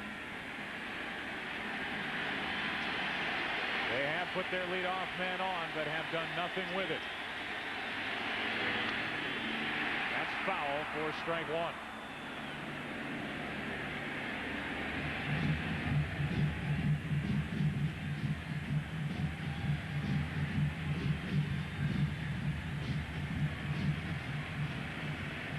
Scouting report on Brady Anderson. He loves the first pitch fastball unless he's guessing first pitch breaking ball, and then he loves that one too. Keep throwing him breaking balls in fastball counts. Don't let him lean out over the plate. You got to stand him up with that fastball inside from time to time. And of course, very, very quick hips. Lightning quick. If he's looking for that ball from the middle of the plate in, he can open up and turn on it as good as any power hitter in baseball. 2 balls and a strike. Good pitch from Nagy, 2-2. Nagy with a good changeup right there. You see Brady Anderson's hit zone. Hey, even that blue area down low and away, normally a cold area. If Brady Anderson is looking away, he can reach out and pull that pitch back into right field when he's ahead in the count. I think Brady Anderson guesses a lot at home plate until he gets to 2 strikes.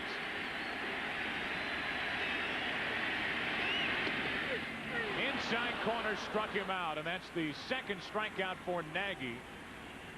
And the first out here in the 5th. It's not necessarily the pitch, it's how you got there. And how did Nagy get there?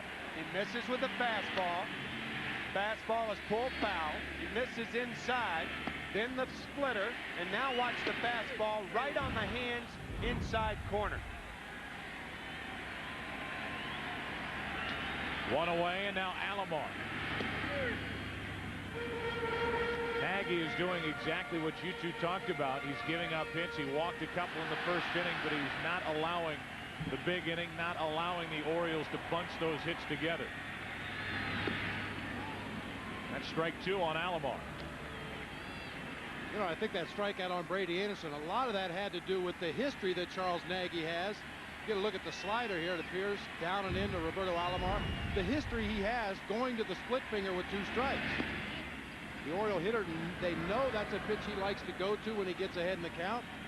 And he absolutely froze Brady Anderson with a fastball.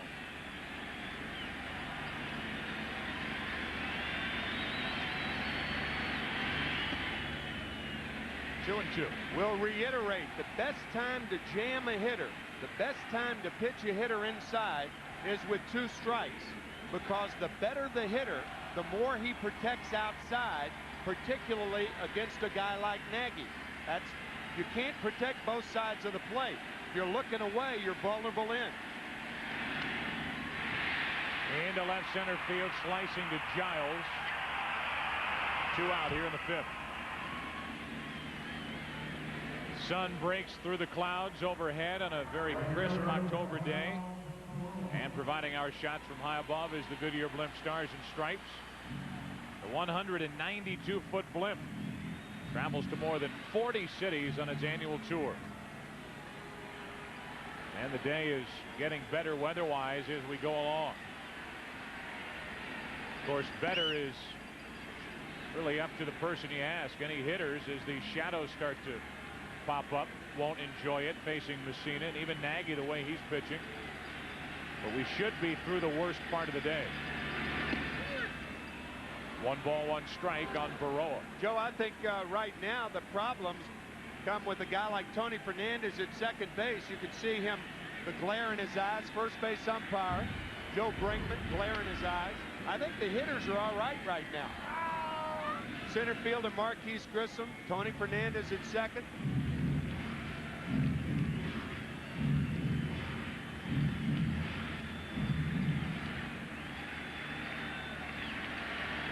Maybe you get an idea of what Tony Fernandez is dealing with. 2 balls, 2 strikes. It was like something from the X-Files. It did.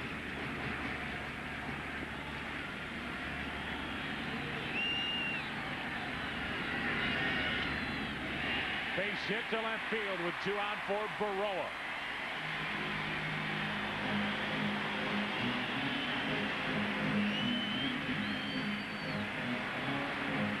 We talked about Nagy and a lot of other sinker ball pitchers. That's a split right there. You can see that tumbling movement. Baroa stays on it, lines it into left. They're going to give up about a hit an inning. Fortunately for Nagy, this time it comes with 2 outs and nobody on base. So far he's been able to pitch around the hits he's given up in this game. Now the dangerous Harold Baines takes a strike over the outside corner.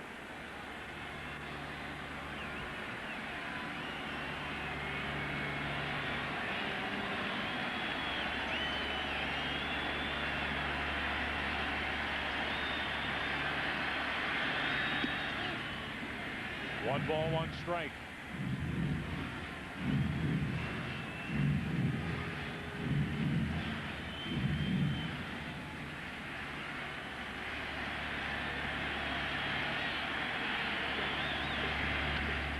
Into right field, a hit. Back-to-back 2-out singles by Baroa and Baines.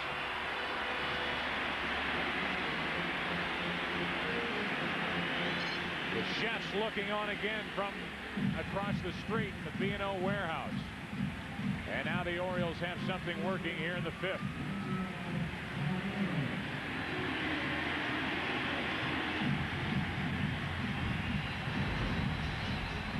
A hit by Baroa, a hit by Baines, and now Palmeiro.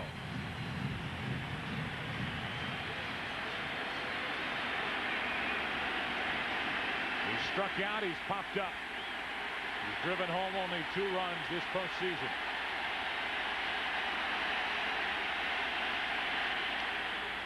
Out in front for strike 1.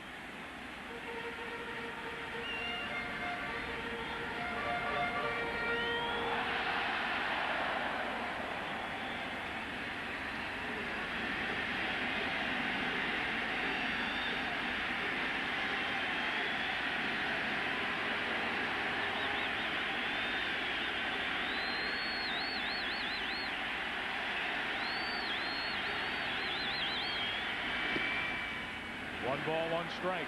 Palmeiro not a fast runner, so the infield, particularly on the right side, plays a step or 2 deeper than normal. 2 outs, a runner on at second. If you can't make the play to get him at first, at least knock the ball down to save the run from scoring.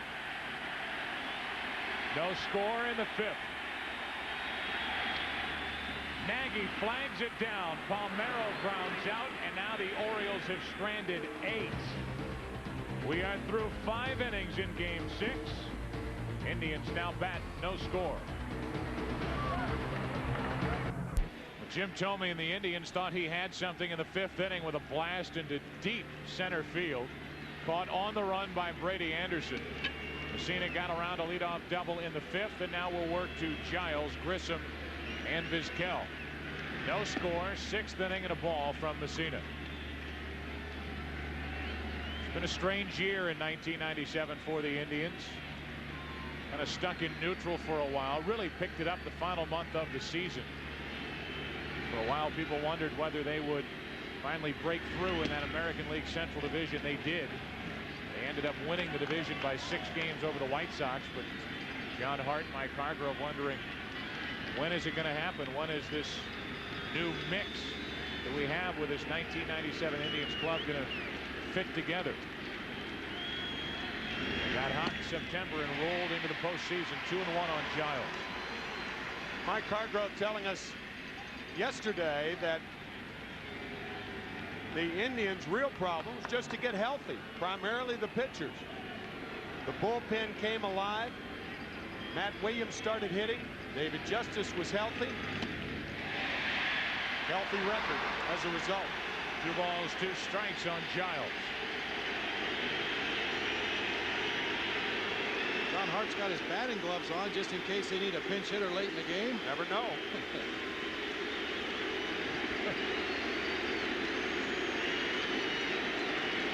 2-0 to 2-2 on Giles leading off.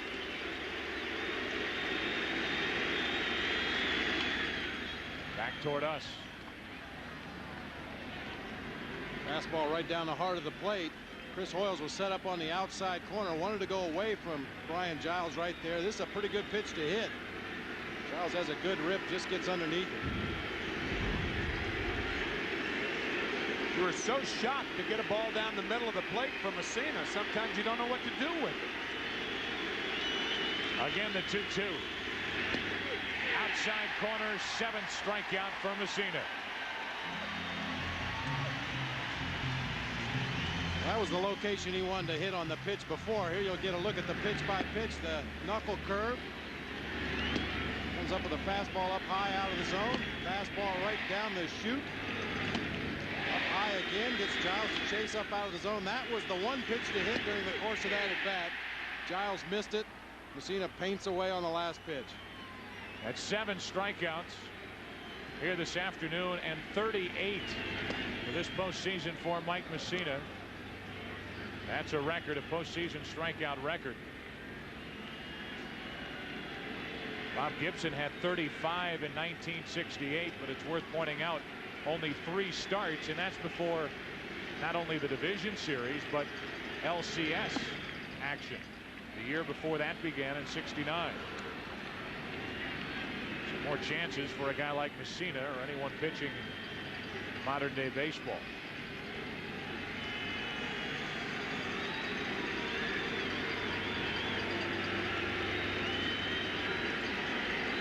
One out, nobody on.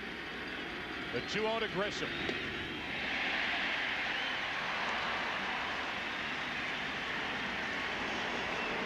Slow down, come on.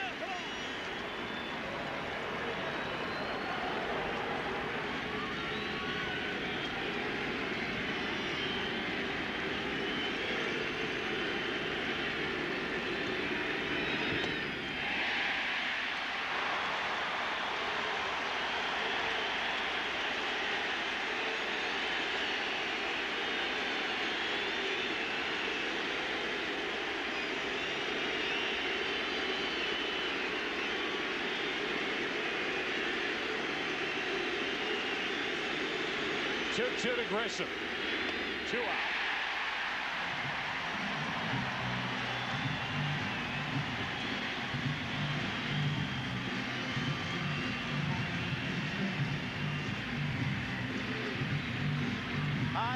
ball to Marquise Grissom.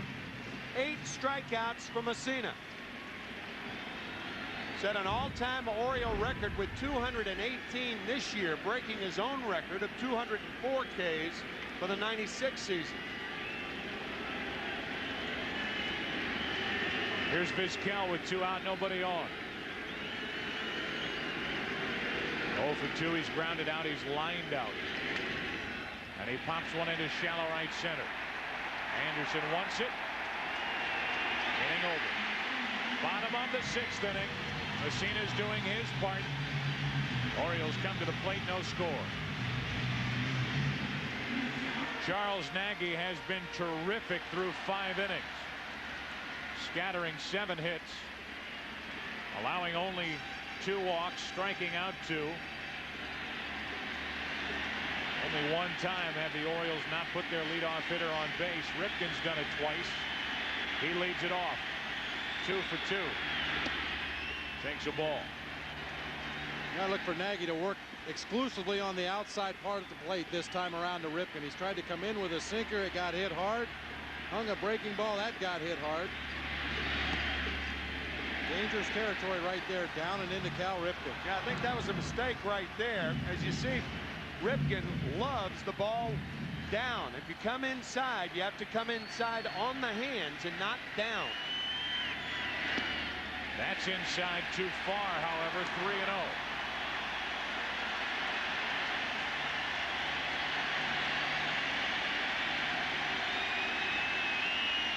That's the danger zone. Jam him up on the hands in that blue area inside. To the inside corner for a strike. 3-1.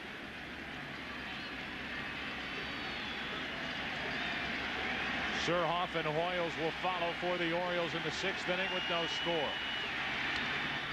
Jerked foul. 3-2. And you can see how quick Cal Ripken is inside when that ball is down. He can just drop the head of the bat down onto the ball. And I really think we're getting into the point of the game now where the pitchers have to be conscious of staying away from the power of the guys who can hurt you with one swing of the bat. 3-2 pitch. Do it again.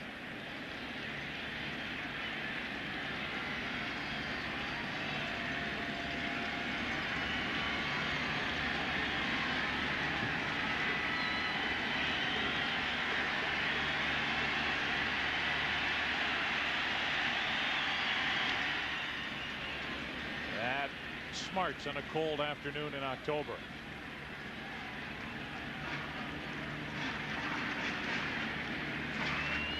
How many times do you suppose he has done that throughout the course of his consecutive game streak? Actually caught a break. The ball hit the ground first and then caught him on the inside of the ankle.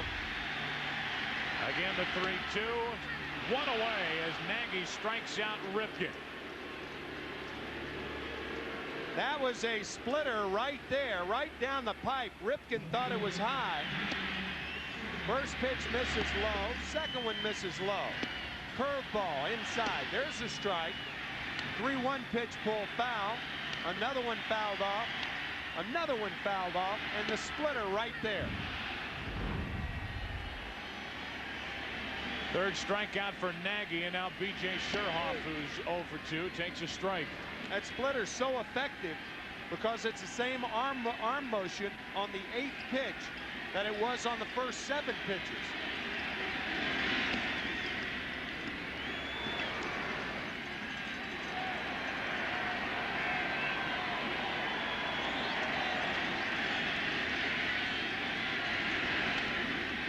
Into left field, well hit.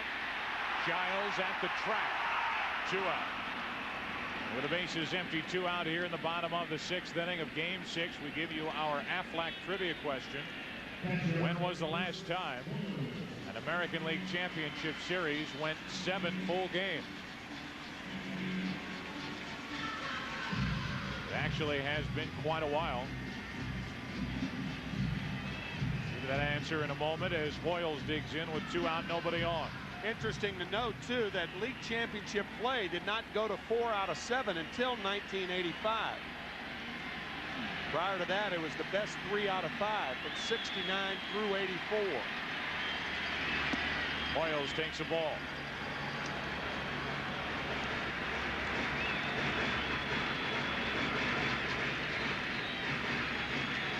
Hoyles is flying to center, bounced to third. Robbed of a hit by Matt Williams, which might have produced a run his last time up in the fourth. 1 ball, 1 strike.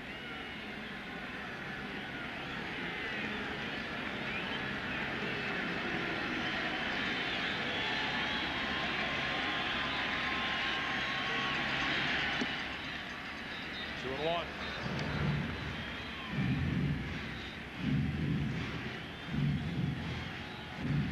What a gutty performance by Charles Nagy this afternoon.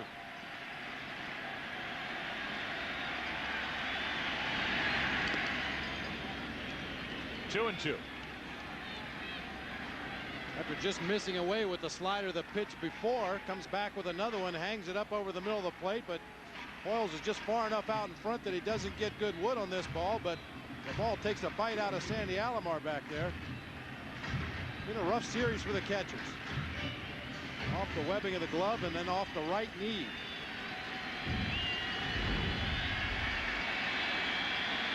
The 2-2 pitch to Hoyles. Full count with Bordick next. 2 out, nobody on.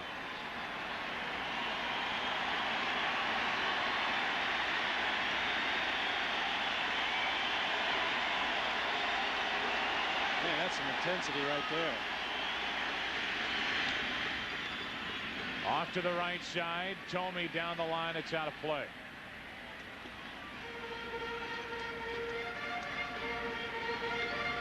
Just stared into the eyes of Mike Mussina, who will deal with Fernandez, Ramirez, and Justice in the 7th. You expect that type of intensity when he's pitching, but not when he's sitting. If you're on the bench, you look down, you see that, you want to make 3 quick outs and get him back out there. Don't waste it. That's well hit into deep center field. Grissom back at the wall to end the inning. And with the wind blowing in from left center field, it's taken 2 home runs away here in Game 6. After 6, no score. Back after this from your local Fox station. Back for the 7th inning of Game 6, no score. Our Aflac trivia question: the last time an American League Championship Series went 7 games. Our Aflac trivia answer: 1986, the Boston Red Sox defeated the California Angels in Game 7 of the American League Championship Series. And that was one of the series that team that was at one point down 3-1 came back to win. The Orioles were down 3-1, won Game 5 in Cleveland, and now here we are in Game 6. Cleveland up 3-2, and Tony Fernandez leads off in a scoreless 7th inning. Took a ball and now flies into shallow left. Surhoff is there near the line, 1 out. And Fernandez is 0 for 3. At 1986 American League Championship Series, Game 5 in Anaheim. The Angels 1 pitch away from going to the World Series. Dave Henderson's home run off Donnie Moore. Gene Mott denied a chance to go to his first World Series. What a blow it was to that organization, and a lift to the Red Sox. That was in 1986, as Tim mentioned. And then you know what happened to the Red Sox in the World Series against the New York Mets. 1 out, nobody on, and Ramirez takes the ball. Talk about the highs and lows of a postseason as Ramirez went too far. Joe Brinkman with the call, but how giddily high the Red Sox were after Game 5 and then go on to win the ALCS, and then the ball trickling through Buckner's legs in Game 6 of the World Series, and the Mets went on to win it in 7. Instead of 1-0, it's 0-1 because of that appeal. Now 0-2.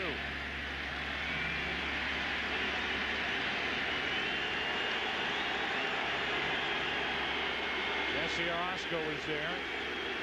Davey Johnson, the manager of the Mets that year.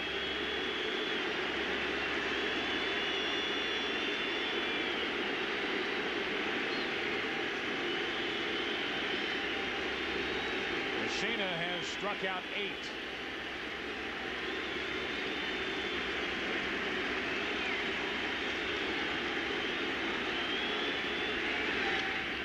Line drive right at Alomar. 2 out. Well, the way this pitching is playing out here in Game 6, you think back to 1-0 games in the postseason. And as Dave Justice walks in, we take you back to the 1995 World Series, Game 6. And this swing and home run off left-hander Jim Poole in relief of Dennis Martinez. Braves win it 1-0 and win the World Championship, their first in Atlanta.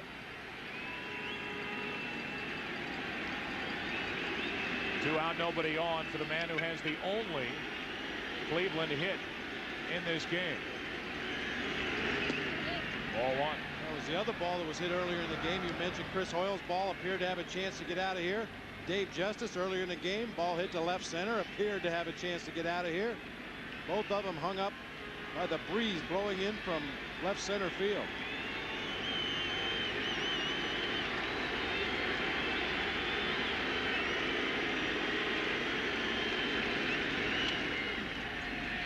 One ball, one strike. Well, Bob, you look at the Indian box score, and there aren't many crooked numbers in that first column. Well, there's a lot of crooked letters for those 5 through 9 hitters. Williams 2 Ks, Tomey 1, Alomar 1, and the bottom 2, Giles and Grissom, each struck out twice. 2-1 to Justice. At 0 for Orioles, properly represented today by Mussina.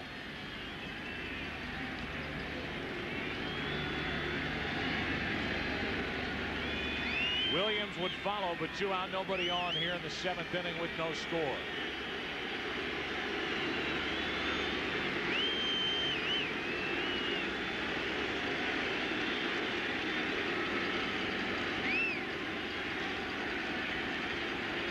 Chris Hoyles went through everything Mike Mussina throws. He shook his head on all of them. Time to go back square one again. Fastball inside. Up and in. Mussina smart enough to know that if you miss on a pitch like that, you miss inside. You don't have the ball tailing back over the fat part of the plate. That was probably a purpose pitch, and he'll probably go back outside or throw the knuckle curve. 3 balls and a strike on Justice. Able to lay off in a 2-out walk. First walk handed out by Mussina today. Did not want to make a mistake on David Justice in this ballpark. The first pitch just misses, as did the 1-1 pitch. Then he misses it way inside, and the 3-1 pitch missed away.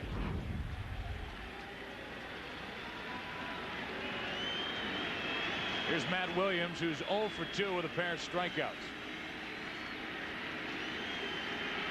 You would think Matt would be taking the inside part of the plate away and looking for everything away.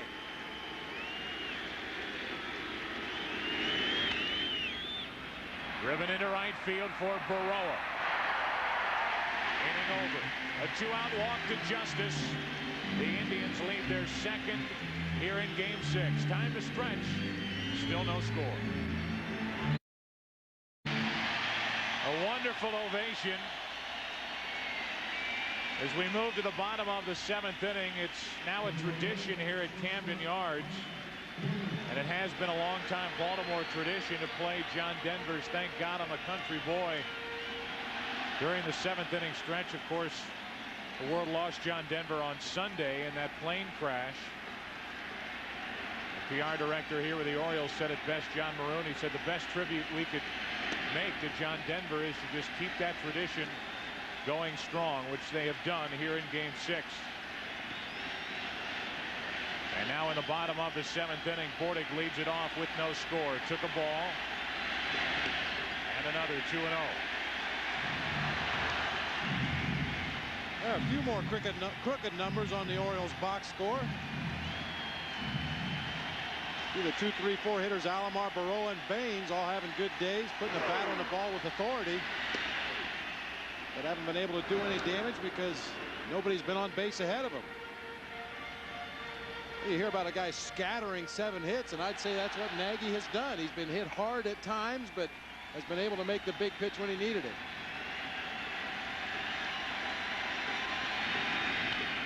Into center field, a leadoff hit.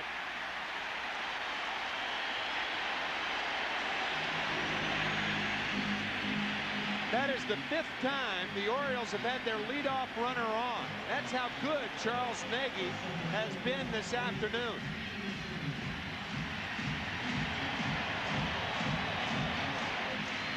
And now Brady Anderson, who led off this game offensively for the Orioles with a walk back in the first. The Elias Sports Bureau, who has been tracking first runners on since 1976, tell us that if you get the first runner on in an inning, he scores 51% of the time. The Orioles have done it 5 times today, and none have crossed home plate. None. Normally you would consider this a sacrifice situation, but as we documented earlier, the Orioles don't like to sacrifice bunt. They have shown bunt on the first pitch a couple of times and then gone back and let the batter swing away. Anderson just showed bunt, took a ball. The Orioles trying to force Game 7 tomorrow night. The Indians trying to win Game 6 and go to the World Series. Back to the swing and a base hit to right. And the first 2 are on for the Orioles in the 7th. I think that was a pretty smart move by Brady Anderson. I think what he did was bait Charles Nagy into throwing a fastball, making him think he was going to bunt. And he got a good fastball to hit, and he hammers it to right field. Squared around the first time, took ball 1, and then on that 1-0 pitch, he got a pitch to handle, rifles it into right.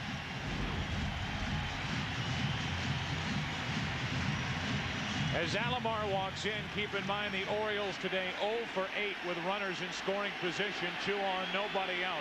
He'll be bunting.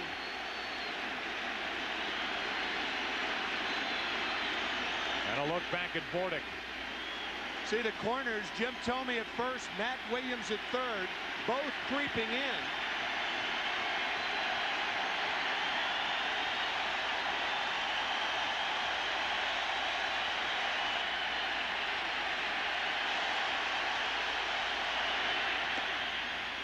Ball 1.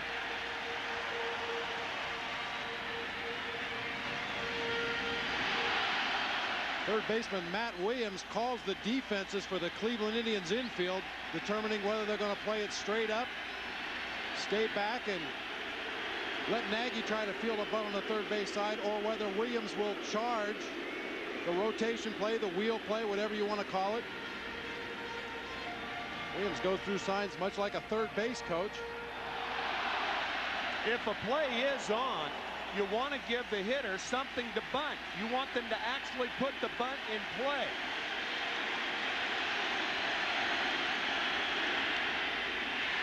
Perfect bunt. Williams tries at third, and it worked to perfection. Tim, you just laid it right out there.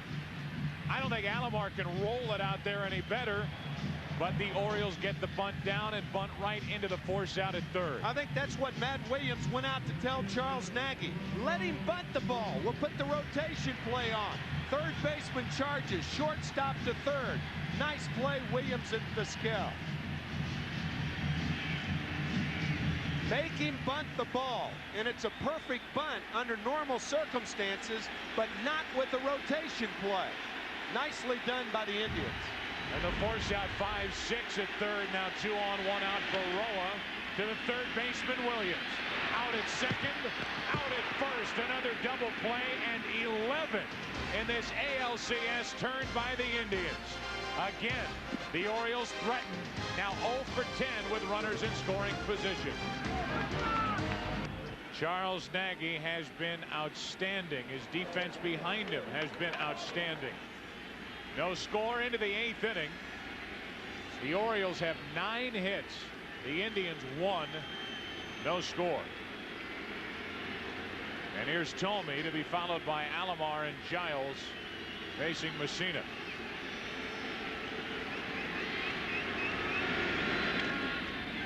Strike one. Shows you how smart Mussina is. The last time up, Jim Tomey drove Brady Anderson all the way to the wall. Fine play by Anderson, and Mussina comes back with the same pitch. He hit the knuckle curve to center. Now Jim Tomey looked like he was surprised at the knuckle curve on the first pitch the next time up. Some pitchers on different levels, and Mussina's one of them. Can get into your head as a hitter. Rounded foul for strike two. As a hitter, a lot of times you'll waffle a ball one at bat and think to yourself, well, there's no way he's coming back in there again. Right. He's not going to throw that again. And he does.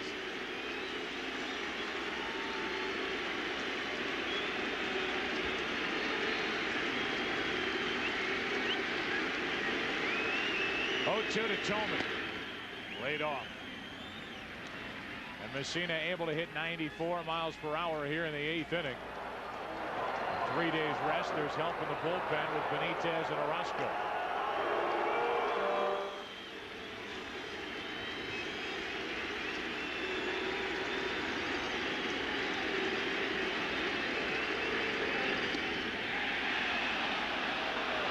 Two and two.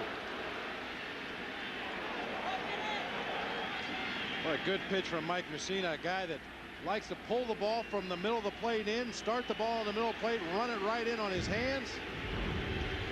Pretty good looking pitch right there.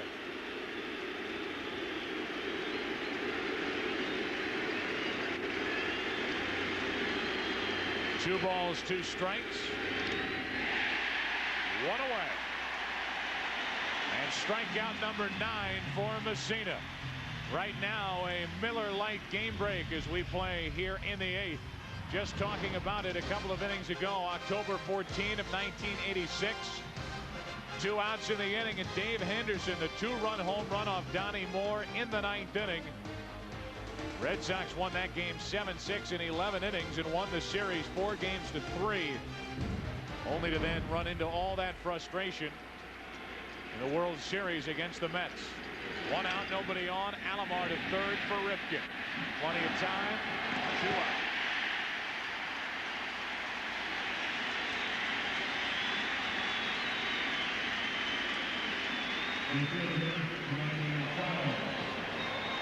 How about a game summary as the Indians have 2 out, nobody on. Mussina, 40 postseason strikeouts with 9 today. Struck out 15 in game 3. The Orioles have left 9, the Indians only 2. Nagy scattering 9 hits. In Cleveland, 11 double plays turned in this series, an LCS record 2 here in game 6. Giles, strike 1. How many records have fallen in this ALCS? A lot. Good answer. A lot fell in that one game on Saturday, the 12-inning game. 2 out, nobody on. 1-1 on Giles.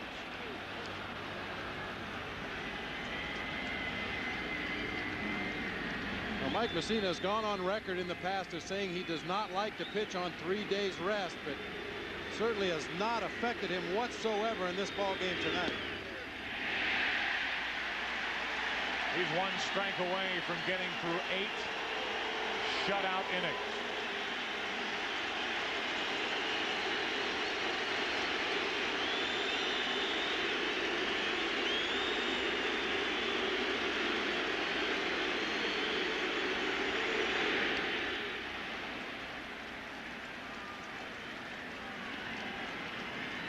He's got the Cleveland hitters protecting outside, protecting inside, protecting down, protecting up. He is really as unpredictable in his pitch selection as any pitcher could be.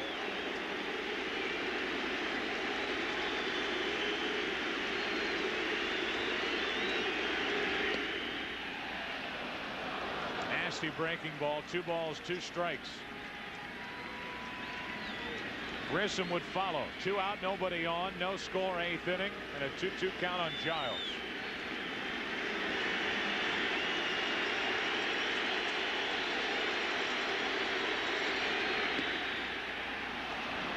Full count. I think if you're Mike Hargrove, what you're thinking now, with Charles Nagy going 7 strong innings, got 2 left-handers coming up in the 8th inning. I think he may jerk Nagy after this inning. Don't know, but I think so. All eyes on Mussina. He hands out the 2-out walk, 2nd walk of the night, and the inning will continue for Grissom.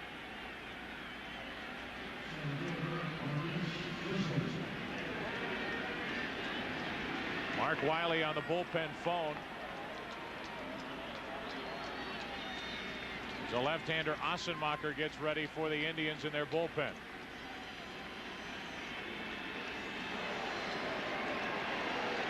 I look for Giles to try to steal second base sometime early in the count to Marquise Grissom. This is the first chance they've had in this ball game with one of their base stealers on base. That's a good point, Bob, because by stealing early in the count, you allow Grissom, who's a base runner and a base stealer himself, to take a pitch or 2, allow Giles to run so he can hit to try to drive him in if he makes it. Go ahead run at first for the Indians. A win here tonight, and they're in the World Series. Well, if you're going to steal second base, the one thing you do not want to do is have your hands on your knees. The reason for that, in order to run, you got to take your hands off your knees first. That's why no good base stealer has his hands on his knees when he's attempting to steal.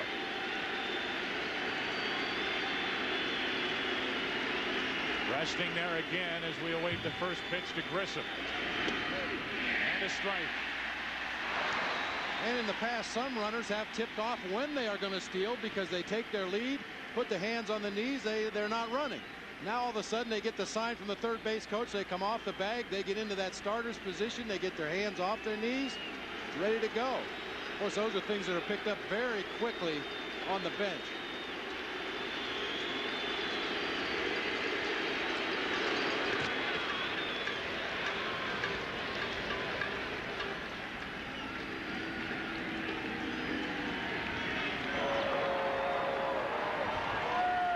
Ossenmacher getting ready with an eye on Baines and Palmeiro, the first 2 up in the bottom of this 8th inning. Top half, 1 on, 2 out. 0-1 the count on Grissom. Strike 2. Grissom set up. It's the 8th inning. Grissom at the plate. You remember what happened in game 2 off Armando Benitez. Hanging slider, 3-run homer, and an eventual 5-4 Indian win in game 2.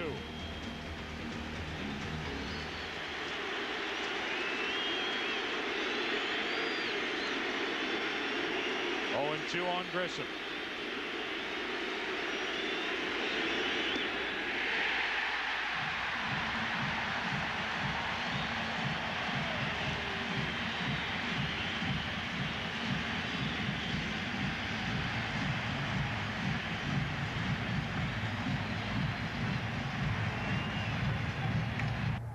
The 1997 American League Championship Series on Fox is brought to you by Chevrolet Trucks, the most dependable, longest-lasting trucks on the road. By MCI. By Sony PlayStation, a bit of advice for gamers everywhere. Never underestimate the power of a PlayStation. And by American Express, wherever you are, whatever you're doing, American Express helps you do more. Again, thank you to the folks from above our shots, coming from the Goodyear Blimp Stars and Stripes. Our thanks to Captain Esch and the crew for the spectacular shots here this afternoon and now this evening's telecast. We're in the bottom of the 8th inning. Win, lose, or draw, you have to take your cap off to Charles Nagy, but he's back out there with Baines, Palmeiro, and Ripken coming up here in the 8th of the scoreless game. Down the left field line, Giles going over to get it, but it's out of play for strike 2.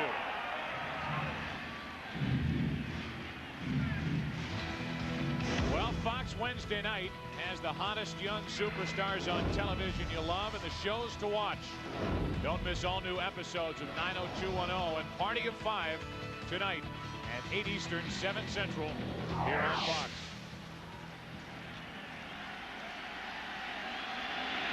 0-2 the count on Harold Baines.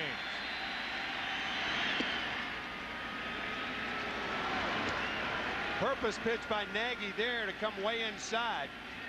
I think Mike Hargrove is really toying with danger right here. Nagy has been dancing through the raindrops all afternoon. Courageous performance. Baines went according to the home plate umpire, and that's strikeout number 4 for Charles Nagy. And he gets Harold Baines on a ball out of the strike zone. You don't see Harold Baines with a check swing through a pitch too often. I don't recall ever seeing Harold Baines check his swing. Normally he would go ahead and foul that ball off, take a full hack at it, try to nub it into the third base dugout and make that pitcher throw one more pitch. Now Palmeiro.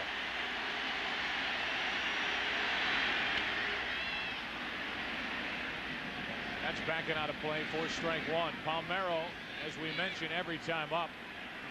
Only 2 RBIs this entire postseason, and we say that as you look at Asamaja and Jackson in the Indians bullpen, because Palmeiro's a guy who during the regular season drove in 110. 142 to set an Oriole record last year.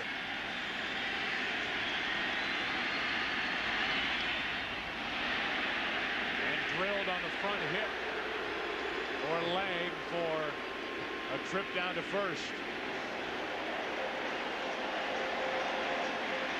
Now Mike Hargrove asking if Mike Jackson is ready. Trying to come inside to Palmeiro and hits Rafael on the right calf. He's obviously all right, but Nagy is working with a very fine margin for error right now. Jeffrey Hammonds has come out of the Baltimore dugout to pinch run, and Rafael Palmeiro doesn't want to come out of the ball game. He says he's okay. Says he's all right. Davey Johnson saying Hammond should be in there because of the runner, whether you're all right or not. Rafael not nearly as fast as Hammond, but Palmeiro did try to talk him into it, didn't he? Tried to shake it off. Yeah.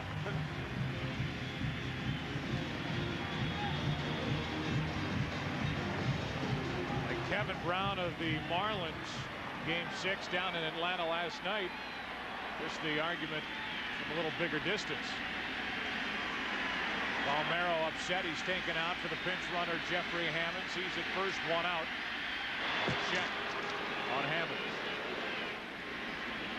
Hammonds with 15 steals on the year. He was caught only 1 time. Bothered by a strained Achilles tendon.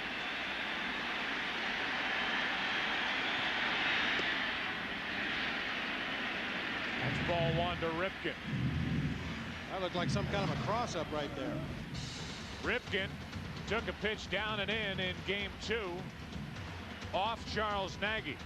His first postseason home run to tie the game at 2. Game in the 3rd inning. And here he is with 1 on, 1 out in the 8th inning of a scoreless game. I don't think Nagy will be coming inside to Ripken in this situation.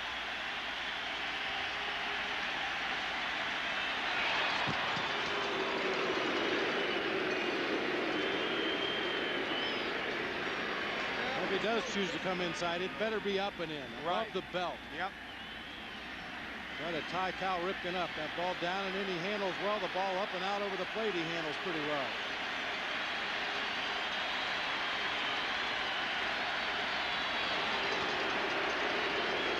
It's a situation where Nagy's more likely to go back to that split finger. He hasn't really used it as much in this game as he has in the past.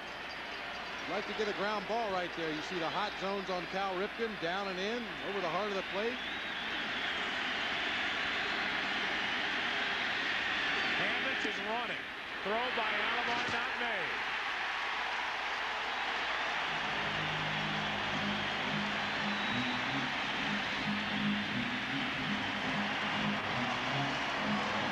sometimes a catcher, when he tries to hurry a throw, he grabs it with the palm and not the index and middle finger. And I think that's what happened to Alomar right there.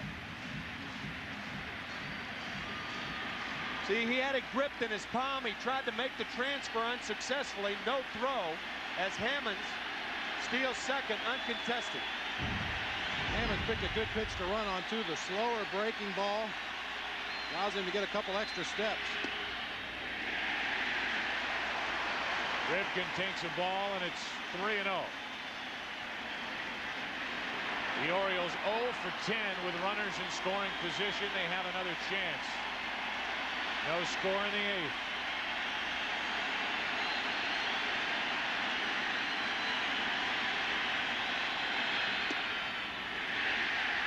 Two on, one out.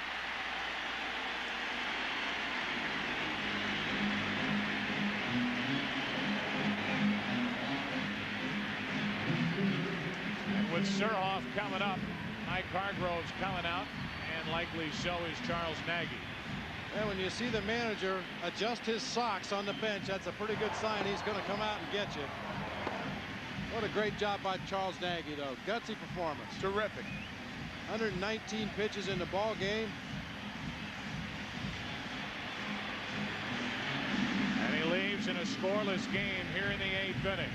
It's game 6. Indians trying to win to get to the World Series. Orioles trying to win to force game 7 tomorrow night. Charles Nagy was terrific, but relieved here in the bottom of the 8th inning.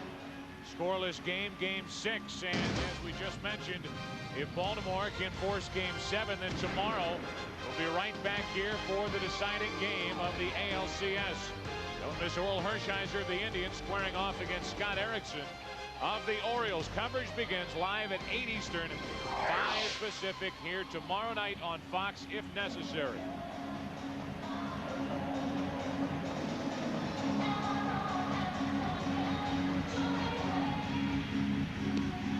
Said in the opening that Charles Nagy, in order to beat Mike Mussina, would have to pitch the game of his life. May not have been the game of his life, but it was terrific performance tonight. And Paul Hasselmacher now in the ball game. May remember back on Monday night, he came in the 9th inning. Indians trailing by 2 runs, gave up a leadoff homer to Eric Davis, a double to Rafael Palmeiro, back-to-back singles to Ripken and Surhoff. He was just throwing too many strikes that ball game. We talked after the game. Sometimes when you talk about a pitcher having good control, that means don't throw the pitch over the plate. Threw a lot of strikes Monday night. 2 on, 1 out. Surhoff. The squirter to short. Vizquel's only play at second, and it's first and third, 2 out. That may be the only batter that Paul Hasselmacher faces. Mike Jackson ready in the bullpen, and that appears to be the case. 1 pitch, he's gone. Surhoff on the force out now, 0 for 4 here tonight. And Hasselmacher threw 1 pitch here in game 6, did his job. And now with runners at the corners, 2 outs, and Hoyle's the scheduled hitter. We'll see right-hander Mike Jackson. We're in the 8th inning, no score. With runners at the corners here in the 8th inning and no score, we welcome you back to the broadcast booth. Joe Buck, Bob Brenly, Tim McCarver, and I think at times you have to fight yourself, guys, not to automatically throw something into the category of a classic or overhype something, but it's tough not to with this ALCS and the way this whole thing is unfolded right before our eyes. We have actually seen a little bit of everything. We talked about it in the open. We've seen some great defensive plays. We've seen some shaky base running. We've seen some wild pitches that scored 2 runners, botched squeeze plays, great pitching in the ball game tonight. Everything you could want a ball game has been in this series. And you're talking about emotion. I mean, there's as much emotion, it appears to me, in Camden Yards tonight as there has been in the 3 games in Cleveland. One thing to keep in mind with Mike Jackson out there, just check the postseason numbers, and Cleveland pitchers have not thrown 1 wild pitch during the postseason. Now, Jackson's best pitch is a slider that he's got to keep down. So if you're the runner at third base, a short pass ball, wild pitch, you take a page out of Cleveland's book if you're Jeffrey Hammonds and try to score on it. Because the matchup, Hoyles against Jackson, is not a good one for the Orioles. Jackson takes over, and there's one low and away, saved by Sandy Alomar.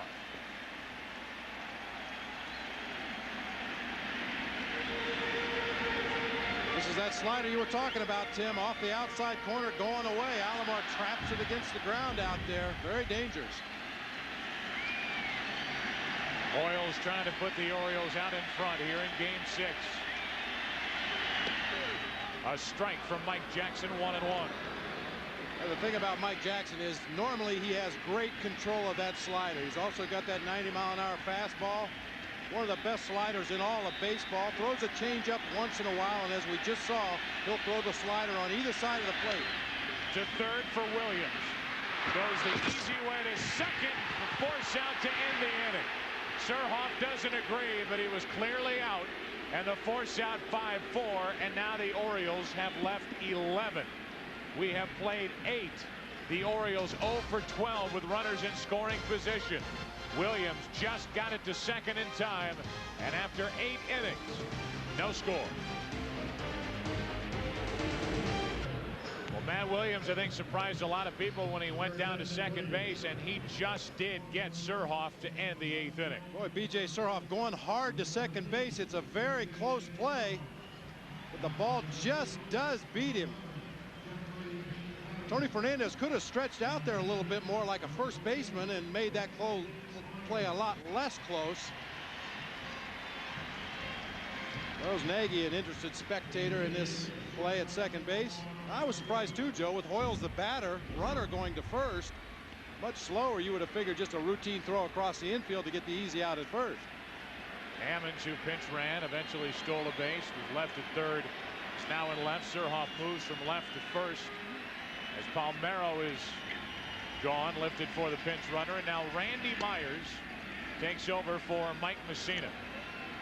The numbers for Myers in this postseason, the numbers for Mussina, again, terrific.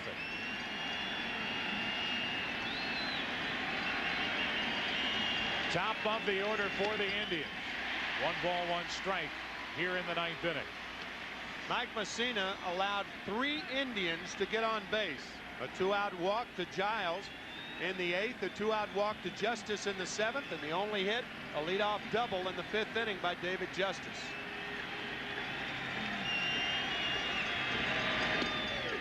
Over the outside corner for strike 2. Is Gallo for 3 tonight. That was against Mussina. He struck out 10 along the way. 25 in his 2 starts in this ALCS.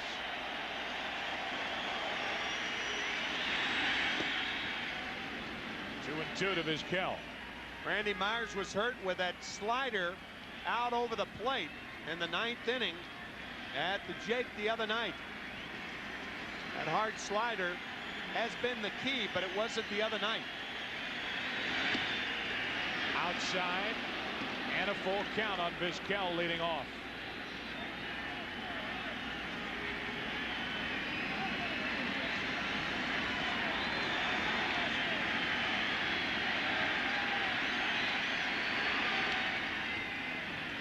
Third base side for Ripken, but the wind carries that well out of play. Still 3-2.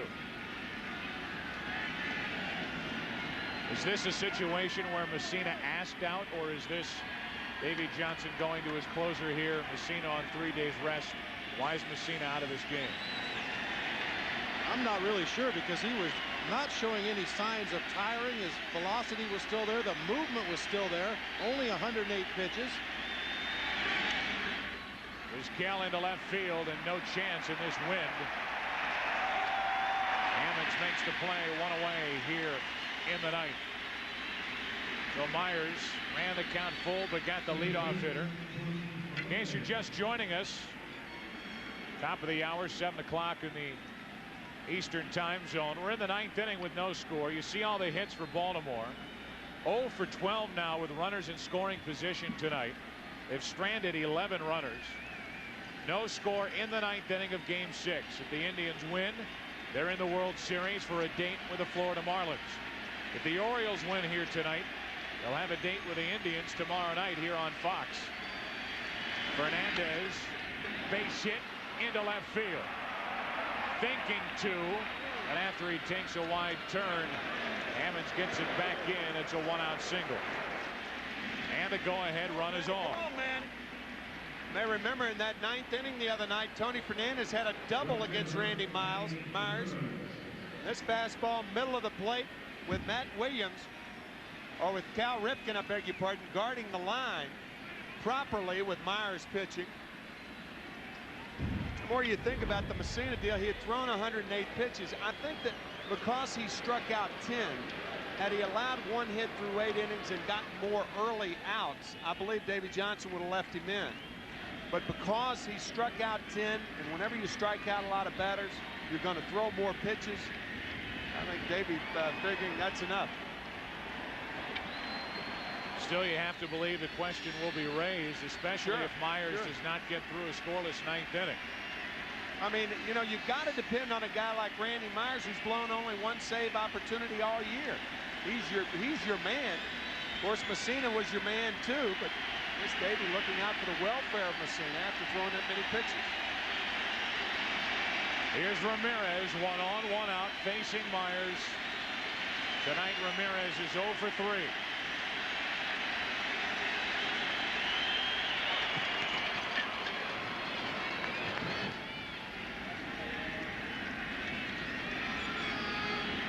Fernandez at first base was better than average speed, although he is not the base stealer that he was earlier in his career. I think the Indians are going to let Manny Ramirez pick a pitch to hit here during this sequence and keep Tony Fernandez right there. Ball 1. I agree with you, Bob. I think Mike Hargrove loves this matchup right now. Ramirez against Myers.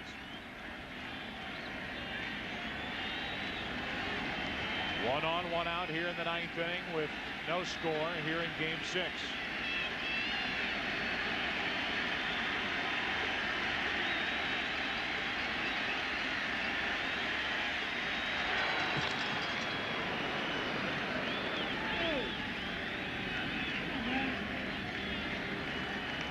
Talked about the hit by Fernandez off Myers in Game 5.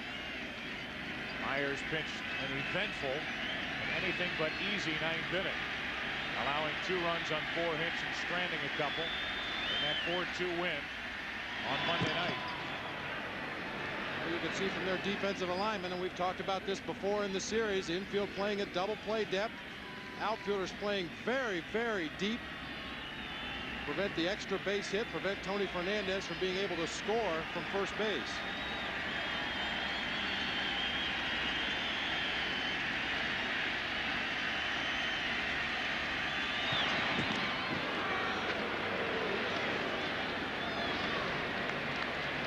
Randy Myers' move is a lot better when combined with Rafael Palmeiro at first base playing about 4 feet off. When you've got B.J. Surhoff over there guarding the bag, it becomes a less productive move to first base.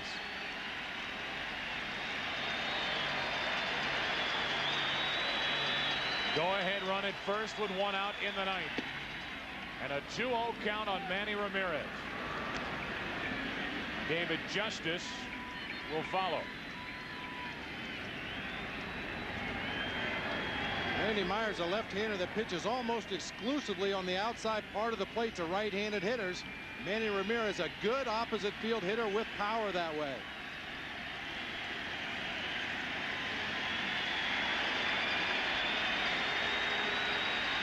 One on, 1 out. 2-0 on Ramirez. And a high strike, 2-1.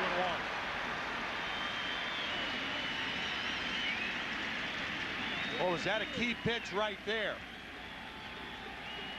That's a pitch that's rarely called a strike anymore, right under the letters. Strike.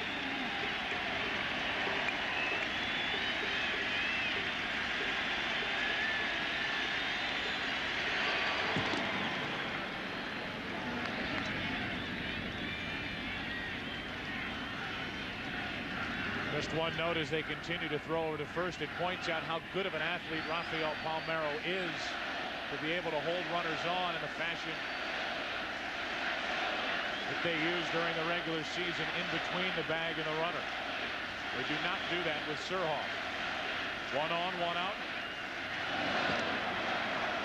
Still 2-1 on Ramirez. Rafael Palmeiro is probably the closest thing I've seen to Keith Hernandez at first base in a long time. Keith Hernandez would do a lot of unorthodox things at first base to give his pitcher an advantage over that base runner, as well as fielding bunts, charging the ball. Palmeiro does a lot of the same things. Pulled foul on a changeup. 2 balls, 2 strikes.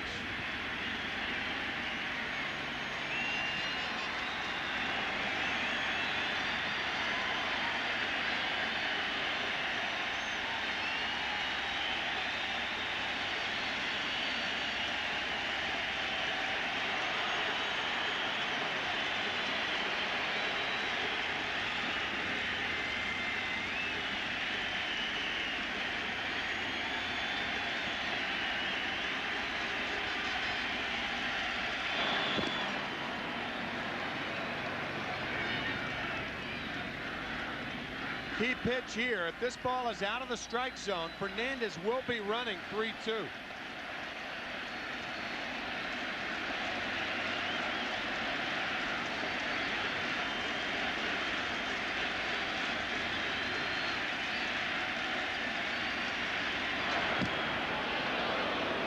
No score here in the 9th inning. 1 on, 1 out with Manny Ramirez. Guy who hit 26 home runs during the regular season, waiting for a 2-2 pitch.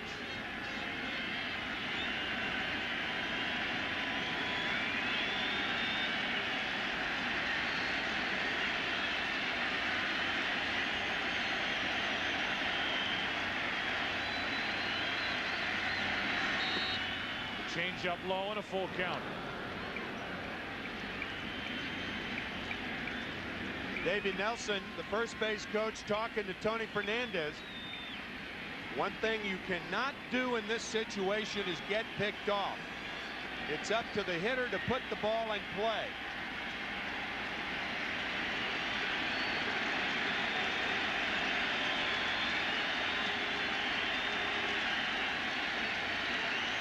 Full count on Ramirez and another throw over. One thing that crosses my mind is they say you don't throw back-to-back changeups. It's really been back-to-back changeups here with Myers, but so many throws over that there's a long delay between back-to-back changeups to Ramirez at the plate. That's a pitch he loves to go to on a 3-2 count. A lot of hitters sit on fastballs 3-2. That straight changeup is a very effective pitch as long as he keeps it down.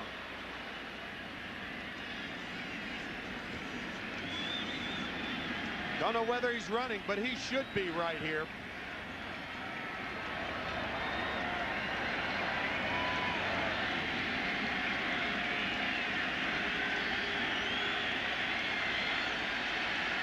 There goes Fernandez, and that's foul down the left field line.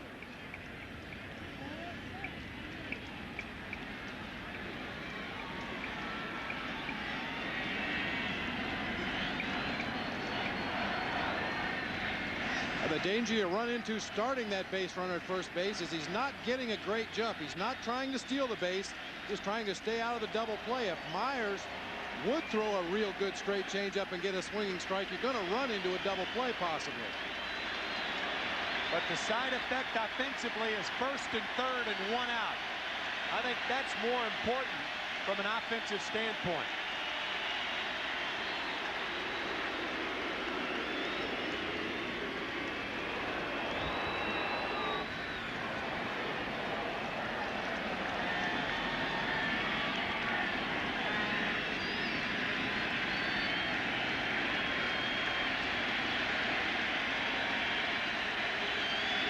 Fernandez on ball 4 up and into Ramirez.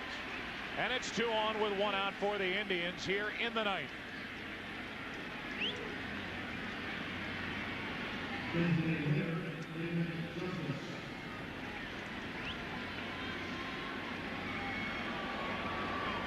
At the end of tonight's game, Tim, Bob and I will select the Chevy Truck player of the game. And as the Indians work their way through the 9th inning, somebody's got to break this one open, and Justice hopes he's the man for the Indians.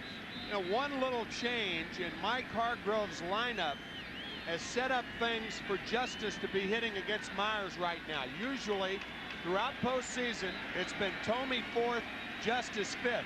And now you have Justice hitting fourth, Matt Williams hitting fifth, and then Thome. 2 on, 1 out, and a ball to David Justice. I don't know if the Indians will capitalize on that, but right now, it's a good move to start with that lineup. The lineup's paying dividends.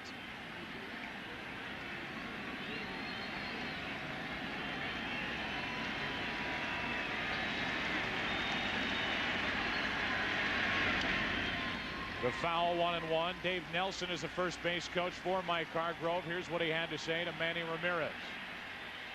With his base hit now, he's going to try to score him. If he does, I want you at third base. Okay? Once you watch the line drive, get down there on a double play ball. But just make sure he scores him, or he's going to send him before you go over, right? Yourself a good lead. You got pitcher, catcher, I got the first baseman. Justice comes up empty. That's strike 2. As a base runner at first base, you have to keep an eye on that third base coach and see if he is going to send the lead runner.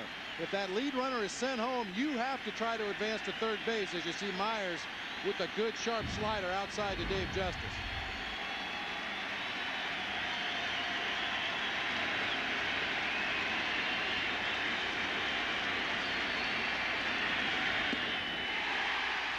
Two out.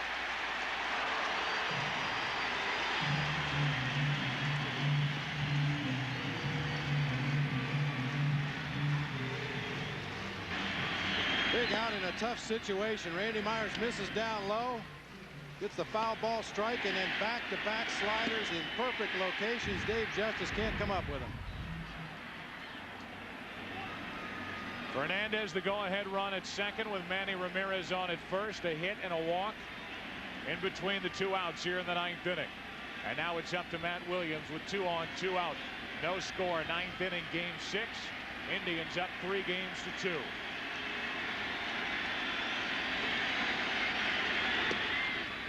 Ball 1.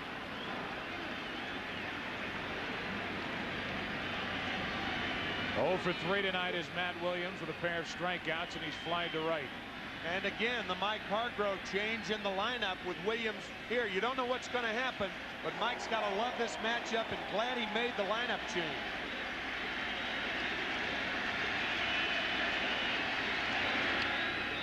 Squirted foul, 1 ball, 1 strike. One of the few times the Oriole pitchers have come inside on Matt Williams and really caught him by surprise. A very defensive swing. Matt Williams ahead in the count 1-0 and barely able to get a piece of this pitch. You can see Hoyles is outside. The pitch is inside. Jammed and shot down the first baseline. Yeah, that ball reacting like a cut fastball, and Myers doesn't throw that pitch.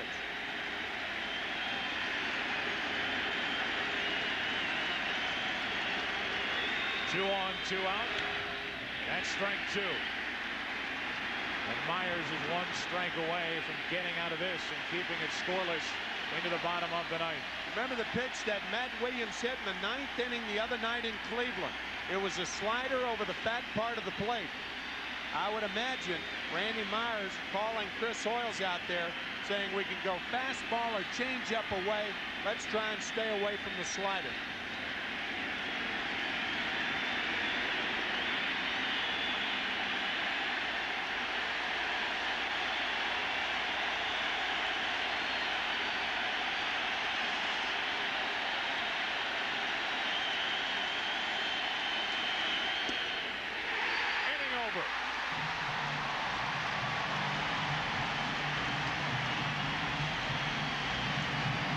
Bottom of the 9th inning.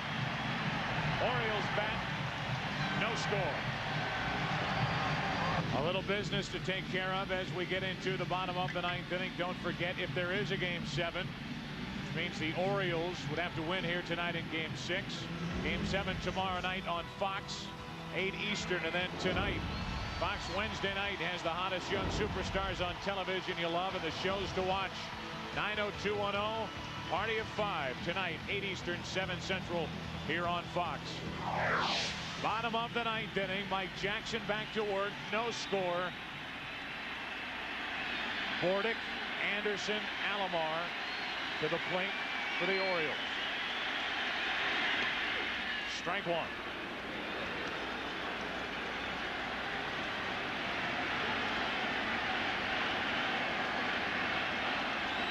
Jackson relieved in the 8th inning and got Hoyles on the 5-4 force out. 1 ball, 1 strike. So far tonight, the Orioles offense has been like a football team that goes from 20 to 20 but can't punch it in. Bad red zone offense. Yeah.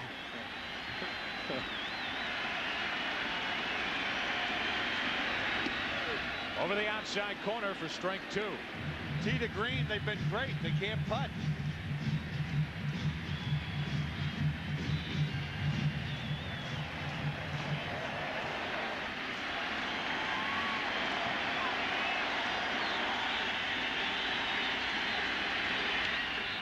Bordick stays alive.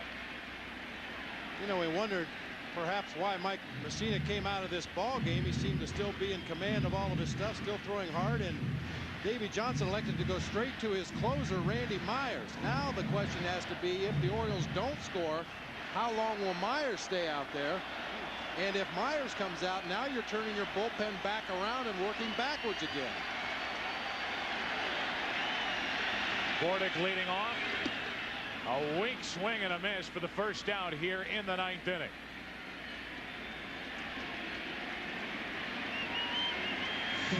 Nasty slider from Mike Jackson. American League hitters are getting real tired of seeing that pitch.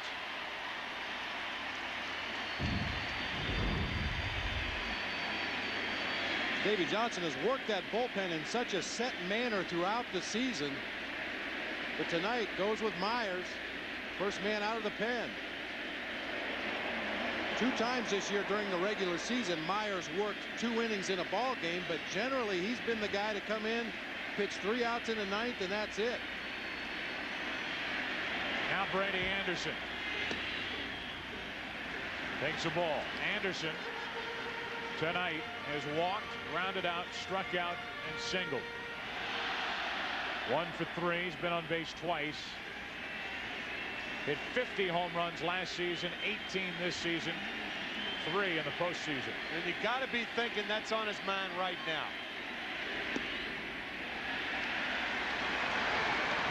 That thought becomes more and more clear as Jackson falls behind. It's 2-0. One thing Mike Hargrove told us about Mike Jackson is, devastating as he is to right-handed hitters, he has a real problem getting the ball inside on left-handed hitters. That's the way the Indians have been going after Brady Anderson in this series, pounding him inside when they've gotten him out.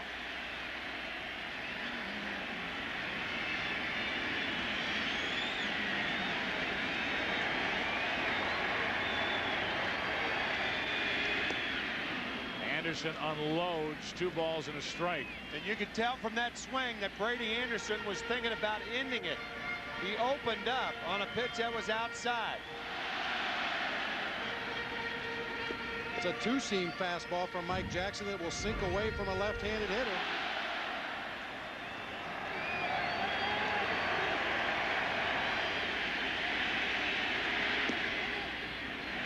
Low and away, 3-1 with Alomar next.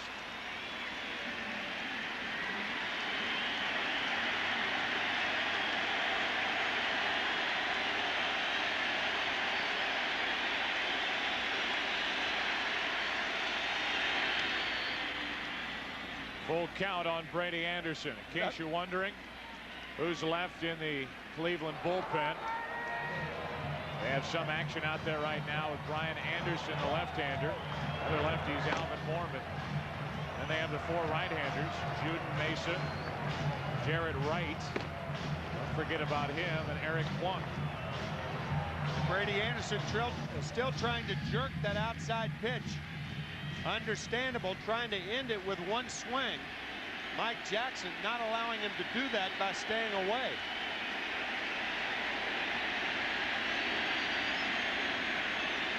Three-2 to Anderson. Struck him out, 2 gone. Back-to-back strikeouts here in the 9th. Backdoor slider. You just heard and saw Cal Ripken say that. Backdoor slider. That's exactly what it was. That's a great pitch after throwing 2 or 3 consecutive sinkers, balls that were moving the opposite direction on that outside part of the plate. Now you throw a pitch in the same zone, but it's coming back towards the outside corner.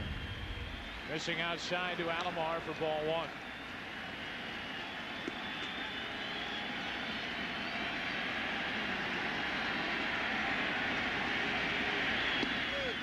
Now a strike.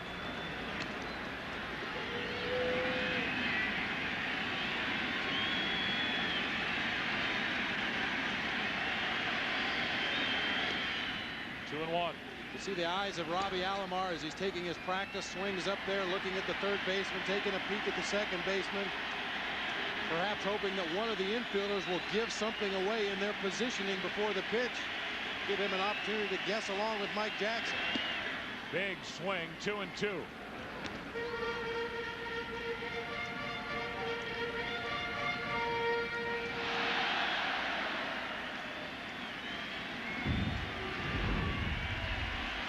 Mike Jackson could strike out the side here in the ninth. Still 2-2.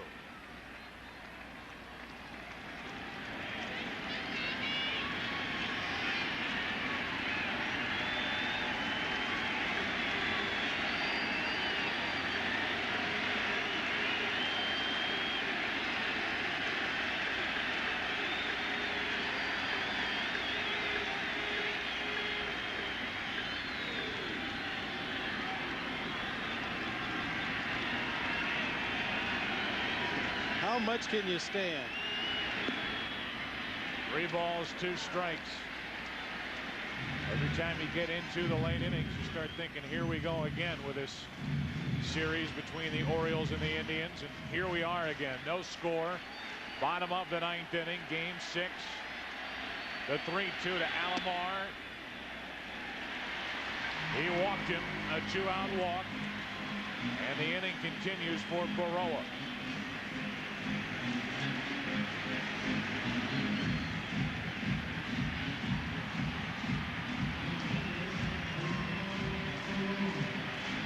Again, just to lay it out for you in case you're just joining us.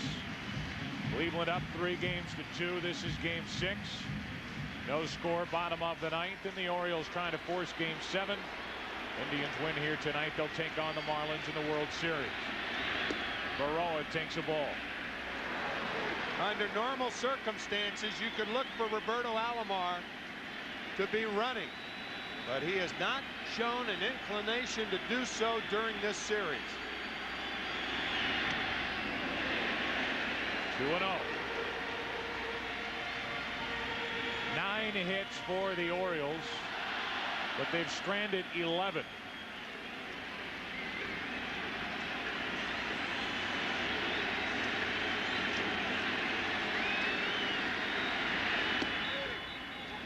Over the outside corner, 2-1. And he had the jump, and he just didn't follow through with it. Alomar had a step on Mike Jackson. He guessed right and didn't follow through. That's such a good jump, I think he scared himself.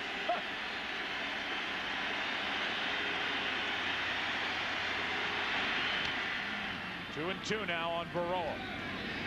Baroa trying to pull a sinker on the outside part of the plate. That's what will usually happen. This was the pitch before. Look at Alomar. He had a step and a half towards second base and just couldn't pop the clutch all the way and continue on to second base.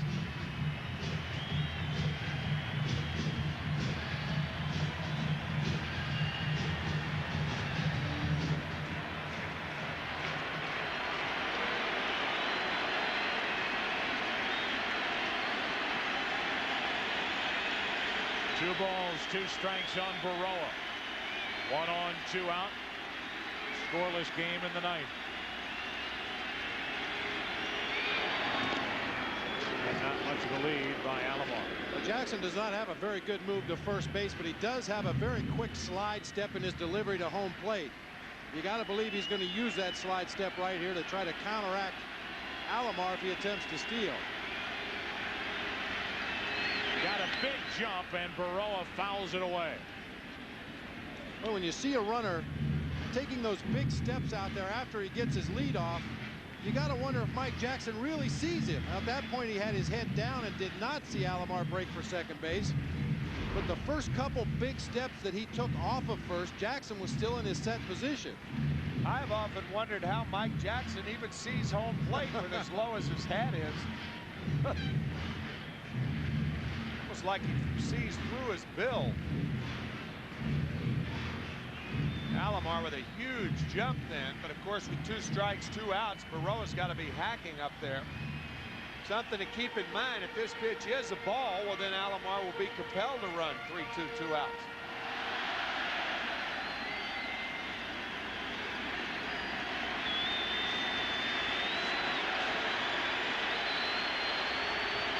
Runner at first with 2 out. Alomar leaning maybe a little, but back easily, still 2-2. I think the important thing for Jackson to slow Alomar down is just make sure he's stopped over there. With the injuries, he's not going to run from a standing start. He really needs to get that moving lead. 2-2 to Burrowa. And the only times we've seen Alomar attempt to steal have been those situations where he's been able to get that running start while the pitcher is still in a set position.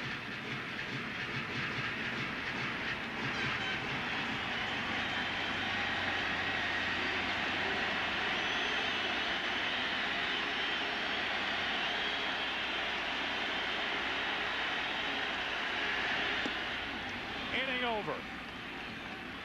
Mike Jackson, an inning and a third of scoreless baseball. What do you think of the 1997 ALCS? Game 6 into the 10th. No score. Pitching here tonight so far as we go scoreless into the 10th inning of Game 6 of the ALCS. If Baltimore can force Game 7, then tomorrow night we'll be right back here for the deciding Game 7 of the ALCS. Don't miss Oral Hershiser of the Indians taking on Scott Erickson of the Orioles. Coverage begins live at 8 Eastern, 5 Pacific, right here on Fox. Jerome Walton takes over in right field as they lift Geronimo Burrowa. Walton making his first appearance of this ALCS here in Game 6. And Jim Thome will lead off against Randy Myers.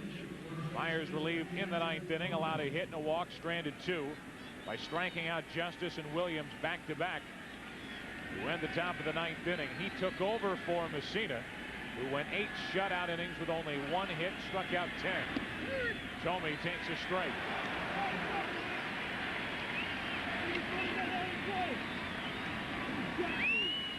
You're thinking long ball. Jim Thome has hit 4 home runs against left-handed pitching this year. Off Myers, 2 short. Score at 1-6-3. 1 out here in the 10th.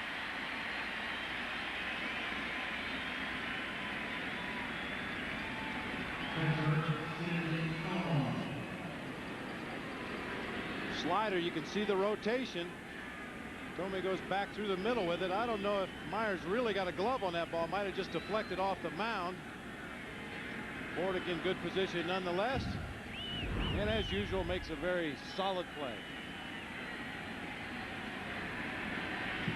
They're still waiting for an official ruling on the ground out. As Alomar takes outside, ball 1. They're scoring at 6-3.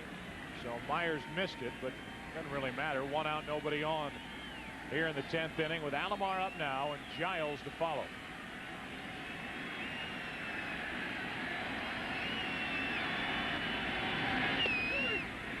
A strike and it's 1-1. Throughout the series, we have shown you different spins on sliders, and we talk about that dime spin.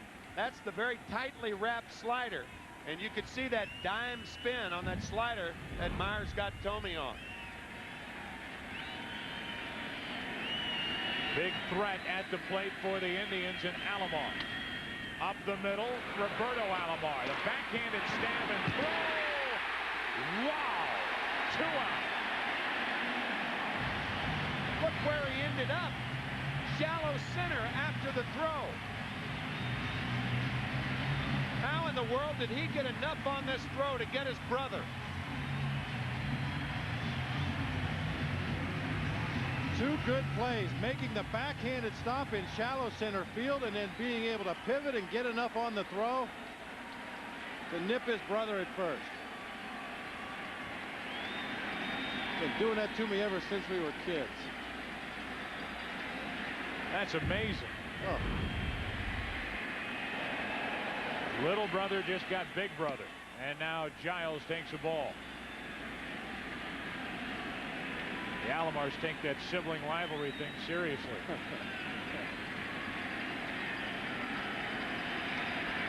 Giles with 2 out, nobody on. He's 0 for 2 with a walk. 2-0 from Randy Myers. I'm sure after this season is wrapped up one way or the other, Sandy will say, you know, you could have just held that ball. Nobody would have said anything. You could have let me get on first. 2 out, nobody on. Top of the 10th inning. Giles a big swing. Strike 1. It was Robbie Alomar who made the play against Omar Vizquel to end game 5. Runners on at 2nd and 3rd.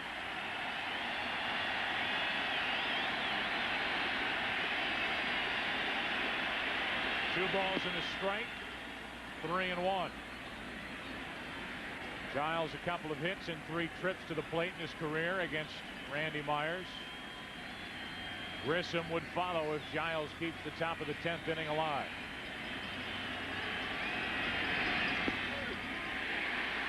Three and 2.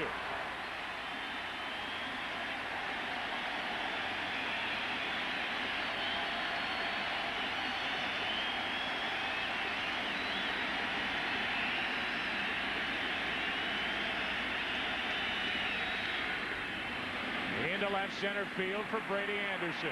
The Indians go in order in the 10th. Baines, Hammonds, Ripken coming up. Bottom of the 10th inning, no score.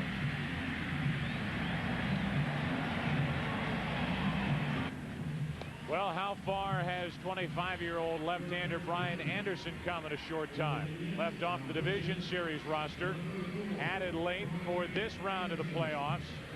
He has worked very well in his previous 2 appearances, and here he is in a scoreless game in the bottom of the 10th inning, and in walks Eric Davis. Davis pinch hitting, leading off in the 9th inning, game 5 against Assenmacher.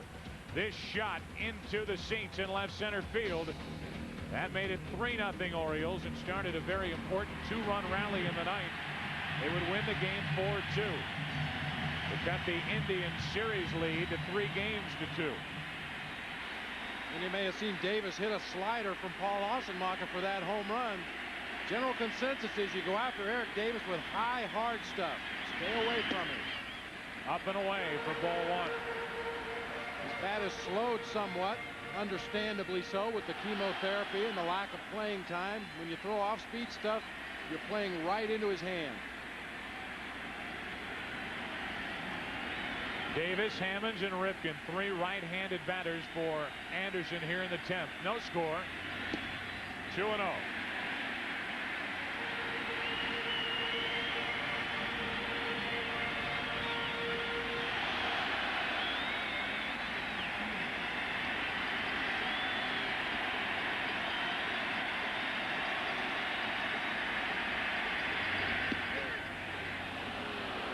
Two balls and a strike.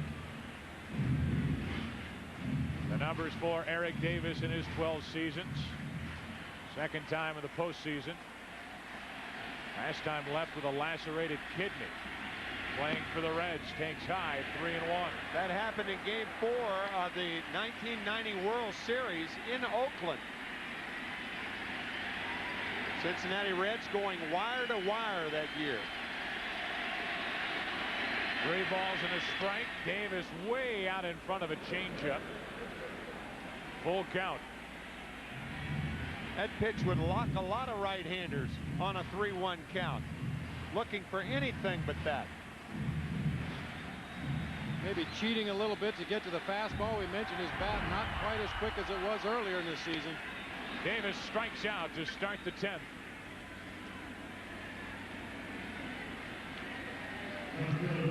Anderson starts with a strikeout, and now Hammonds walks in. back to the high fastball. This one out over the plate, probably out of the strike zone. And with 2 strikes, Davis protecting.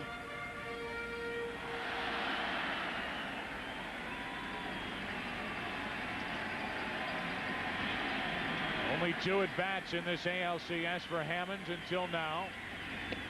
Takes a ball.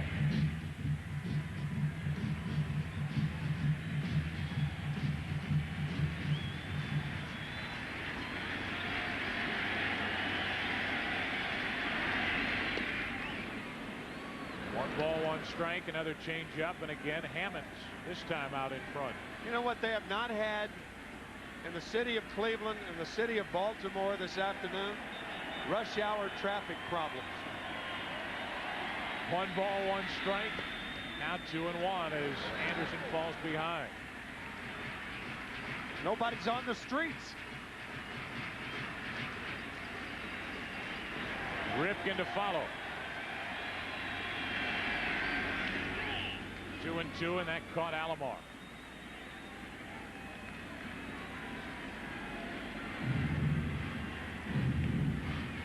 Take a look at this foul tip. Got up underneath there. It's a grazer. Those don't feel too good, though. Ooh.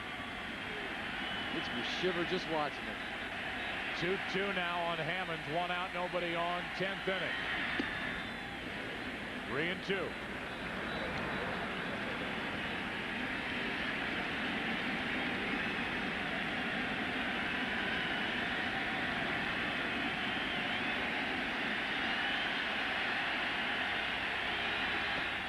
Another changeup and a strikeout as Anderson back-to-back strikeouts to start the 10th.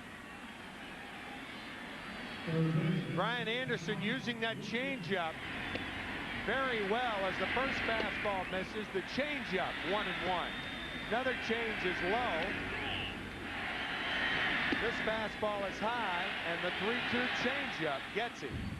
Brian Anderson has only thrown 1 fastball for a strike since he came into the ball game. I mean, for a called strike, the 2-0 pitch to Eric Davis, leaving that fastball up high and away to the right-handed hitters, but he's able to get that changeup over. Ripken takes a ball. There's another fastball out of the strike zone up and away.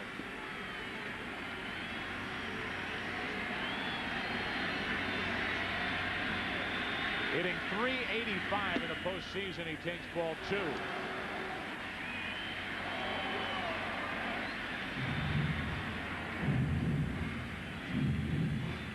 Jackson struck out the side in the 9th.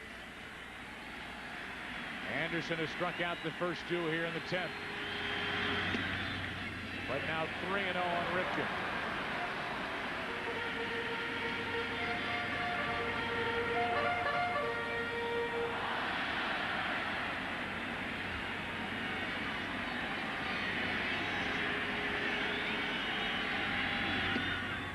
A walk on 4 straight with 2 out here in the 10th.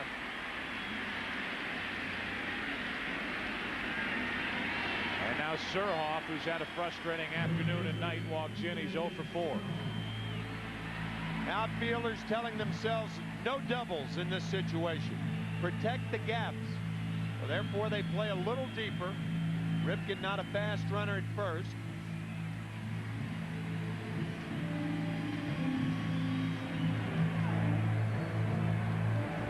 For the Orioles, they started the game with nobody from the left side on their bench. They have Ledesma, Rebele, and Webster from the right side. No switch hitters left. They've used Davis, Hammonds, and Walton off the bench. Here's Surhoff. A high strike, 0-1.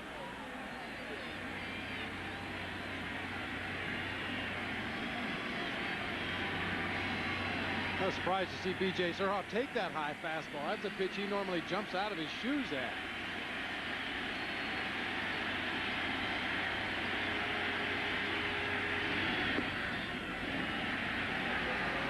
One ball, 1 strike. Might be an indication of how Brian Anderson is delivering his pitches. Sometimes a left-hander like Anderson, there's a little jerk in the delivery. You can't pick him up cleanly. That's foul. And that's strike 2. Example right there, the ball off the hands. Surhoff thought he broke his bat, appears to be all right. A lot of times with all that pine tar, you may have a hairline fracture in the handle or right below the trademark. And you can hear it when you tap that handle on the ground. Set up now at 1-2. Into center field for Grissom. Ryan Anderson gets through a scoreless 10th inning. We go to the 11th. Game number 6. Still no score. This ALCS has been like a good heavyweight fight. One blow delivered by another by each side. Goodyear blimp still overhead, providing our overhead shots. The Goodyear blimp Stars and Stripes from Pompano Beach, Florida. Captain Dick Esch is still up there, and he's still from Fort Lauderdale, Florida. Well, they've had to go to the corner station and fill up a couple of times during the course of this ALCS. Another extra inning game. At a 4-hour, 51-minute effort on Saturday afternoon and night, game 3 of this series. Here's Grissom leading it off, facing Armando Benitez and taking ball 1. Last time Marquise Grissom faced Benitez in this ballpark, he hammered a 3-run home run on a hanging slider. The number's big for Benitez, which when we talk to Davey Johnson says doesn't bother him one bit. Benitez has been his guy, setting up Randy Myers all year, and he thinks Armando's had a wonderful year. And here he is in a scoreless game in the 11th, and out in front 1-2 on Grissom, who got him in game 2. If he hits that same ball tonight, though, it won't get out of Camden Yards. The wind's still blowing in from left center field, but on that night, Marquise Grissom just got it over the fence. The Indians rode that to a 5-4 win.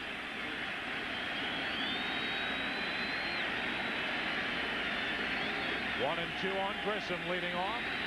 1 away.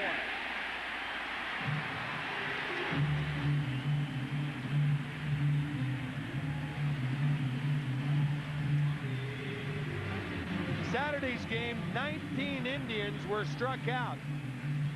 In this game, 13 Indians have struck out. Grissom being the 13th.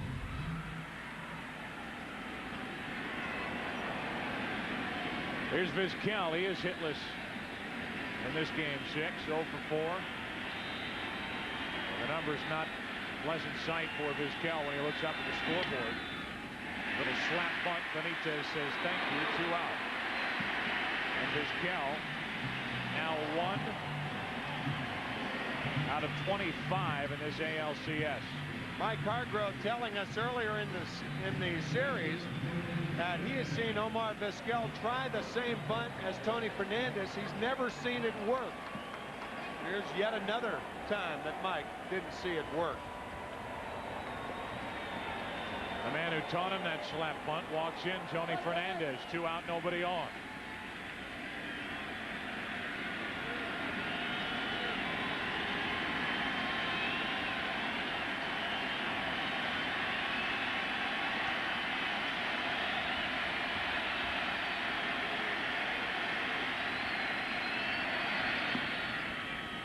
Ball 1.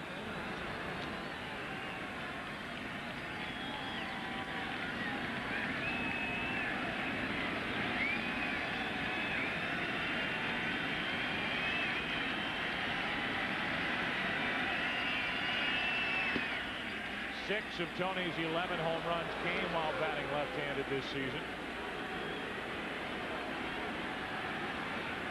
But a much better right-handed hitter average-wise, 397 compared to 237. And makes a lot better contact from the right side of the plate as well. 40 of his strikeouts have come hitting left-handed, only 7 from the right side of the plate. That's well hit in the air to right. Track, wall, gone. And the Indians take a 1-0 11th inning lead. Tony Fernandez breaks through here in the 11th.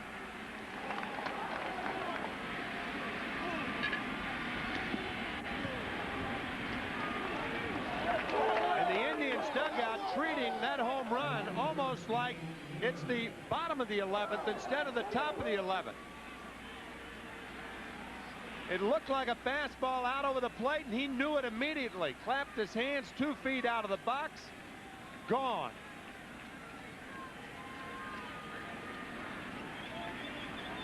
Armando Benitez has given up another home run. And Tony Fernandez goes deep. The first time in his career in the postseason, and it couldn't come at a better time for the Indians and their thousands of fans who have to be going crazy back in Cleveland. You bet on that.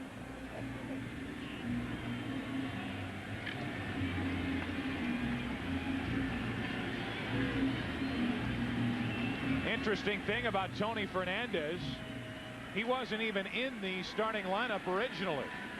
A late addition because Bip Roberts bruised his left thumb during batting practice. Fernandez put into that lineup late. Here he is in the 11th inning with a go-ahead home run. Now Ramirez. Ball 1.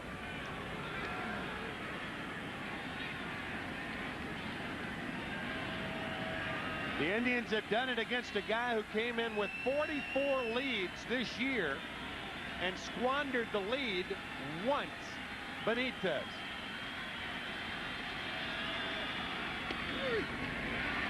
One ball, one strike on Manny Ramirez. In the 11th inning, the Orioles have Hoyles, Bordick, and Brady Anderson scheduled to hit.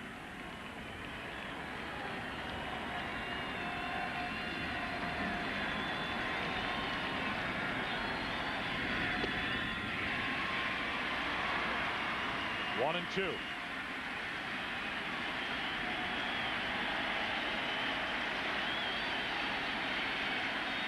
And this crowd tries to muster up the energy to help Benitez through the top of the 11th.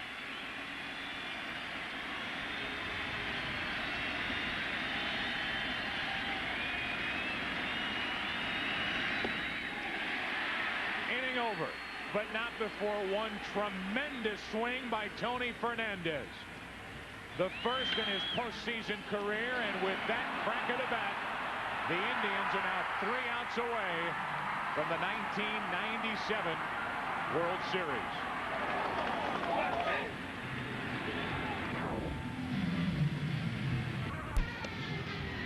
Well, following baseball here tonight on Fox, if the Indians should hang on, we will have their post-game celebration as they are 3 outs away from the World Series.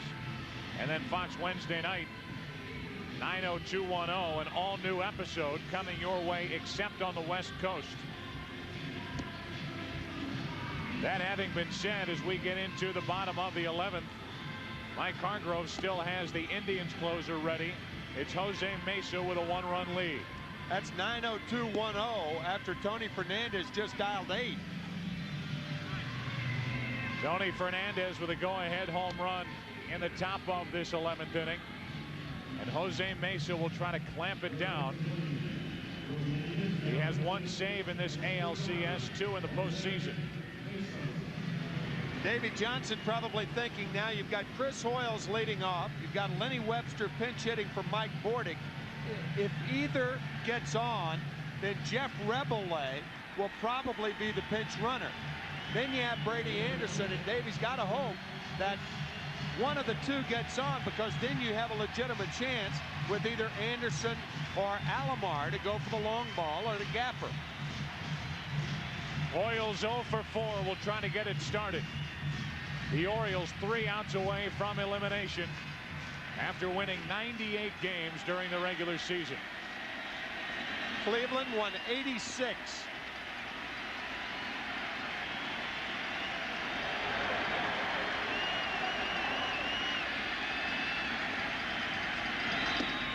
Strike 1 to Hoyles.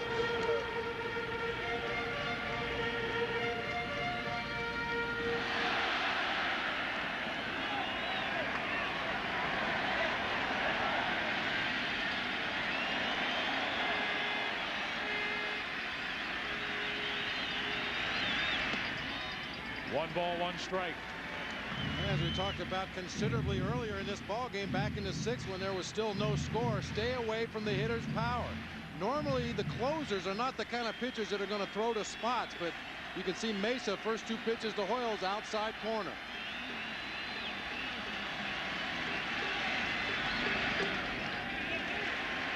Two and 1.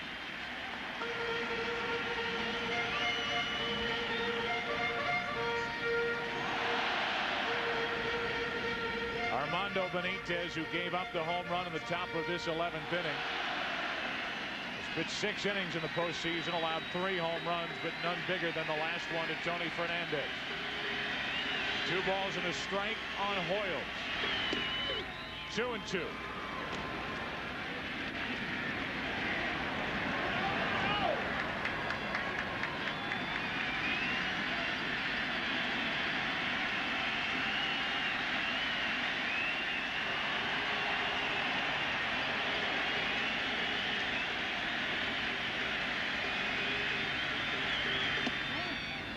Just outside, full count to Hoyles leading off.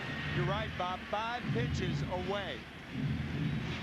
Hoyles is a middle-in fastball hitter, particularly up around the belt. He really likes that fastball inside and up. Mesa not giving in to him at all here.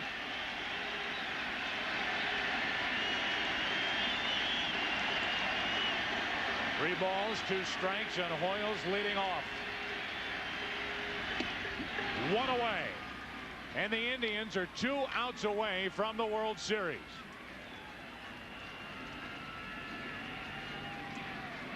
This was probably the best of the 6 pitches. Right on the corner.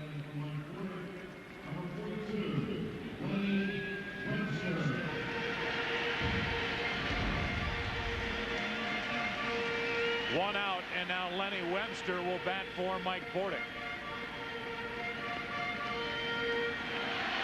For those of you just tuning in, following baseball and possibly a celebration by the Indians, 90210 will follow. 1 out, nobody on for Lenny Webster. And a strike from Mesa.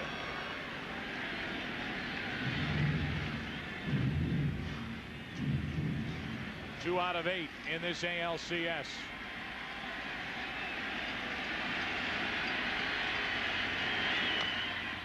And the comebacker to Jose Mesa. The Indians are 1 out away.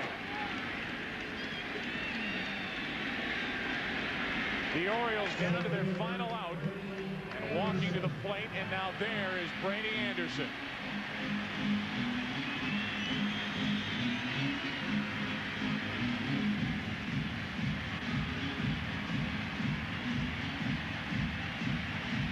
What wonderful pitching by both sides tonight. Brilliant. Mussina the better numbers, but Nagy right there with him all the way.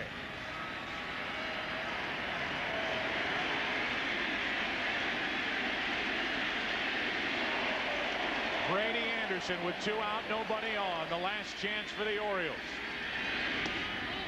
Ball 1. Jose Mesa does not want to stay there to Brady Anderson. That's his long ball right there. Down and in.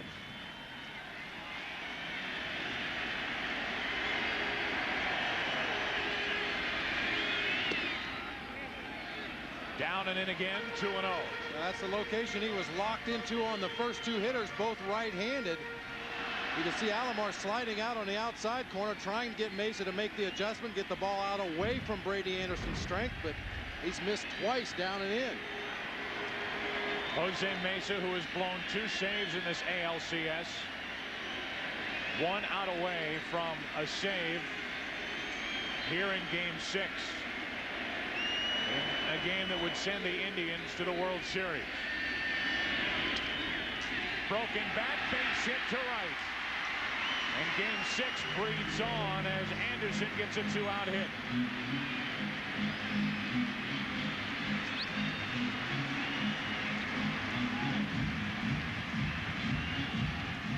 Another fastball down and in. Actually fortunate they only got the broken bat single right here. Really playing with fire in that location. Now you know that Brady Anderson's going to run. with Alomar up there. You just don't know when. He has 3 stolen bases in the postseason. The Orioles only have 5, including Hammond's tonight. Anderson keeps it alive, and now Roberto Alomar. Ball 1. See, as hard as Mesa is throwing right now, it's going to be very difficult for Sandy Alomar to handle a ball cleanly. I'm sure that's going into Brady Anderson's thinking right now as to whether to run or not, and when to run.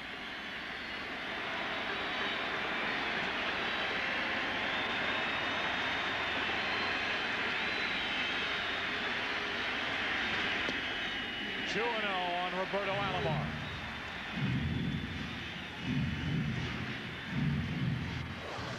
In the 96 Division Series, Roberto Alomar went deep off Jose Mesa in Jacobs Field. Orioles won that series. Indians trying to win this 1997 ALCS. 1 on, 2 out. Big cut by Alomar, 2-1. Add to that, Sandy Alomar just hurt his right hand. If Brady Anderson's paying attention to this, 2-1 count. Good time to run. Looked like Roberto came back and hit him with the bat on the thumb. Unintentionally, of course.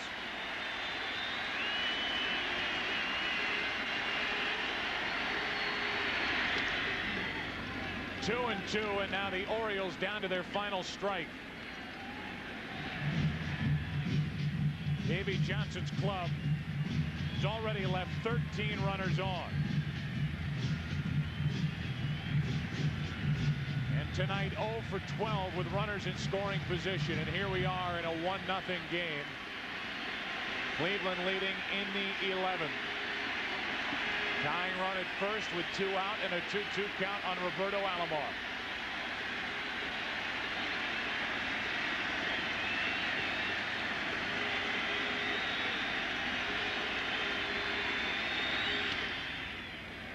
Still 2 and 2. Look, Alomar got a pretty good pitch to hit right there. Might have jammed himself a little bit, trying to be a little more defensive. His swing wasn't quite as quick. See, it gets in on him down around the trademark. Mesa throwing awfully hard tonight.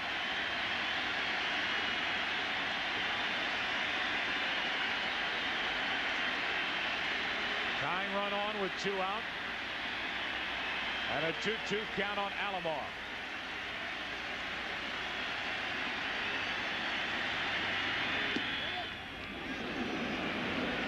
Full count, and now Brady Anderson will go.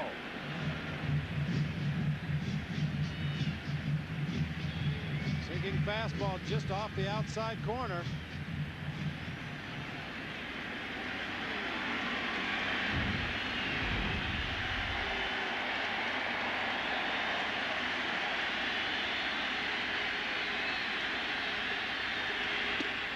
Strike 3 called, and the Indians are headed back to the World Series.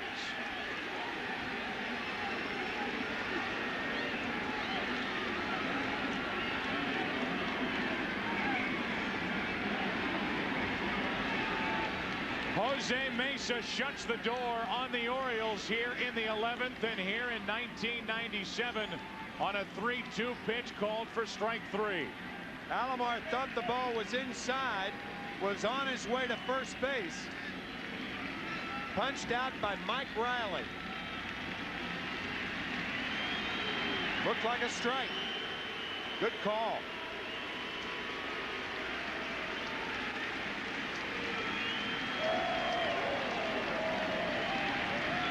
The Indians come firing out of the dugout.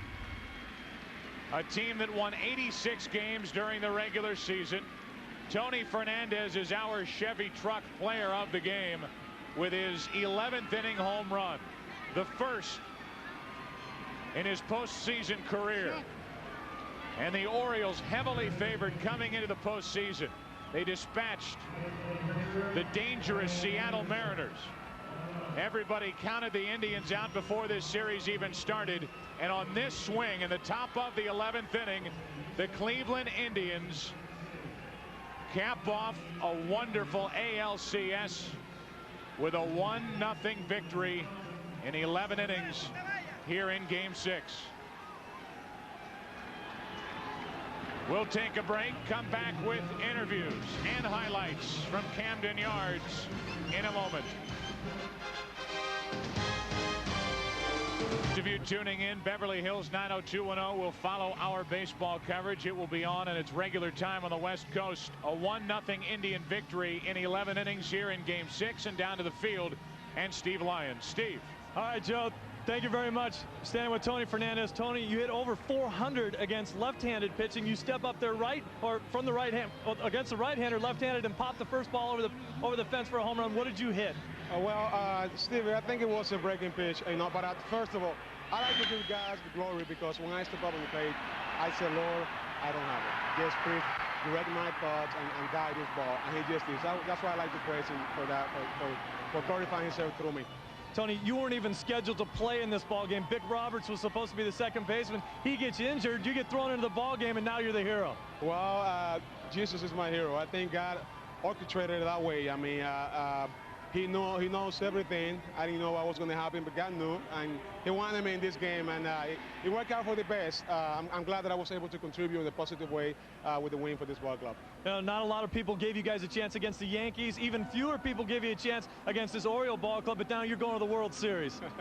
I have confidence all the way. I mean, I know what you say is true. Nobody gave us a chance, and but in this ball club, there's a bunch of strong characters. I mean, these guys have faith.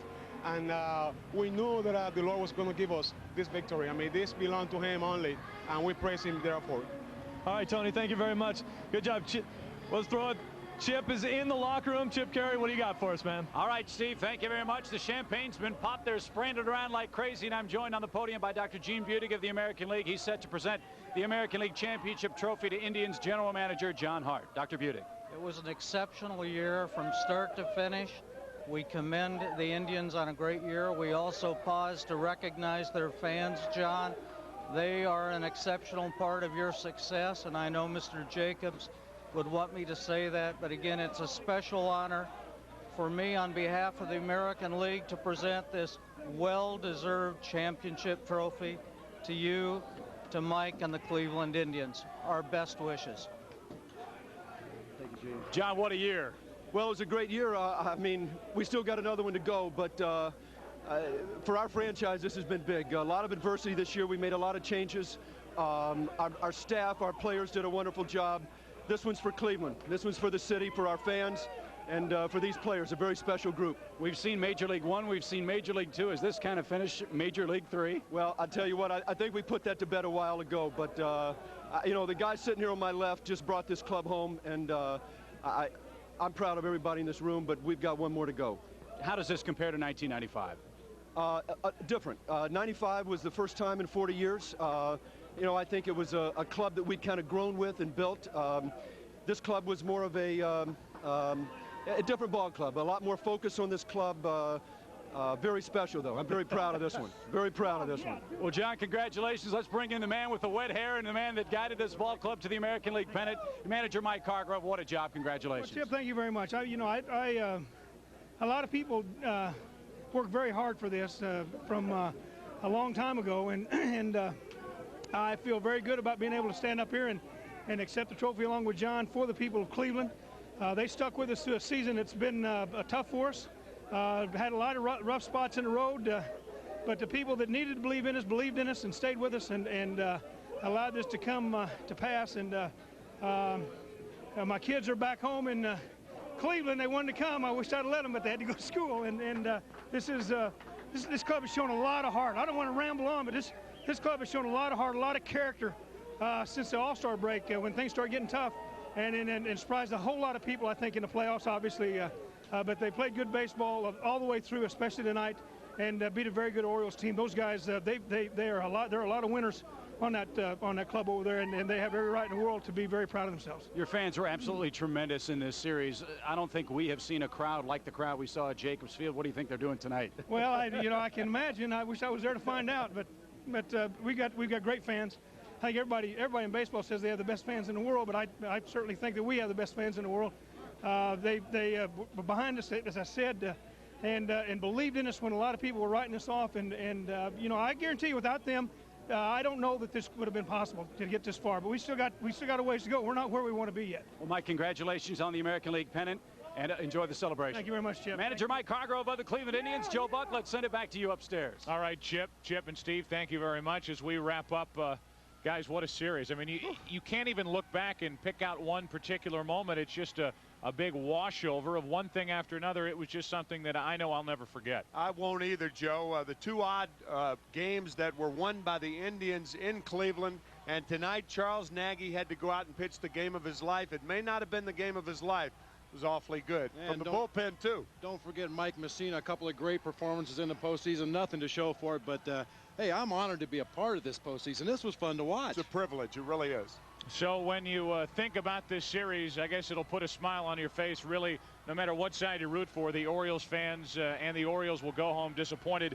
A team that won 98 games during the regular season, heavily favored, but it's the Indians, a tremendous story, that end up going to the World Series representing the American League. And I think Mike Hargrove is right. The crowd did play parts in their wins in Cleveland. Have you ever, Bob Brenly, been a part of an atmosphere like we were a part of at Jacobs Field? Absolutely not. It was almost a sense of urgency, a sense of desperation, but at the same time, underlying confidence there. You almost got the feeling that the fans knew something good was going to happen. Yeah, and they also sent out one message very loud and clear. Baseball is back, and a part of a tremendous American League Championship Series. We, all of us at Fox, very thrilled to be a part of it. That'll do it for our coverage here in Game 6 and for the American League Championship Series. And we say congratulations to the Cleveland Indians. They win it 1-0 on the home run by Tony Fernandez in the 11th. They beat the Orioles 4-2. For Steve Horn assisting in the booth, Tim McCarver, Bob Brenly, everybody involved with Fox Baseball. Wonderful work. The final here tonight, 1-0 Indians in 11. They represent the American League in the upcoming World Series, which will come your way from our friends at NBC. Starting on Saturday, they take on the Florida Marlins. We hope you've enjoyed it as much as we have bringing it to you. You've been watching Fox Sports coverage of Major League Baseball, and from all of us at Fox Sports involved with baseball, we say see you next year.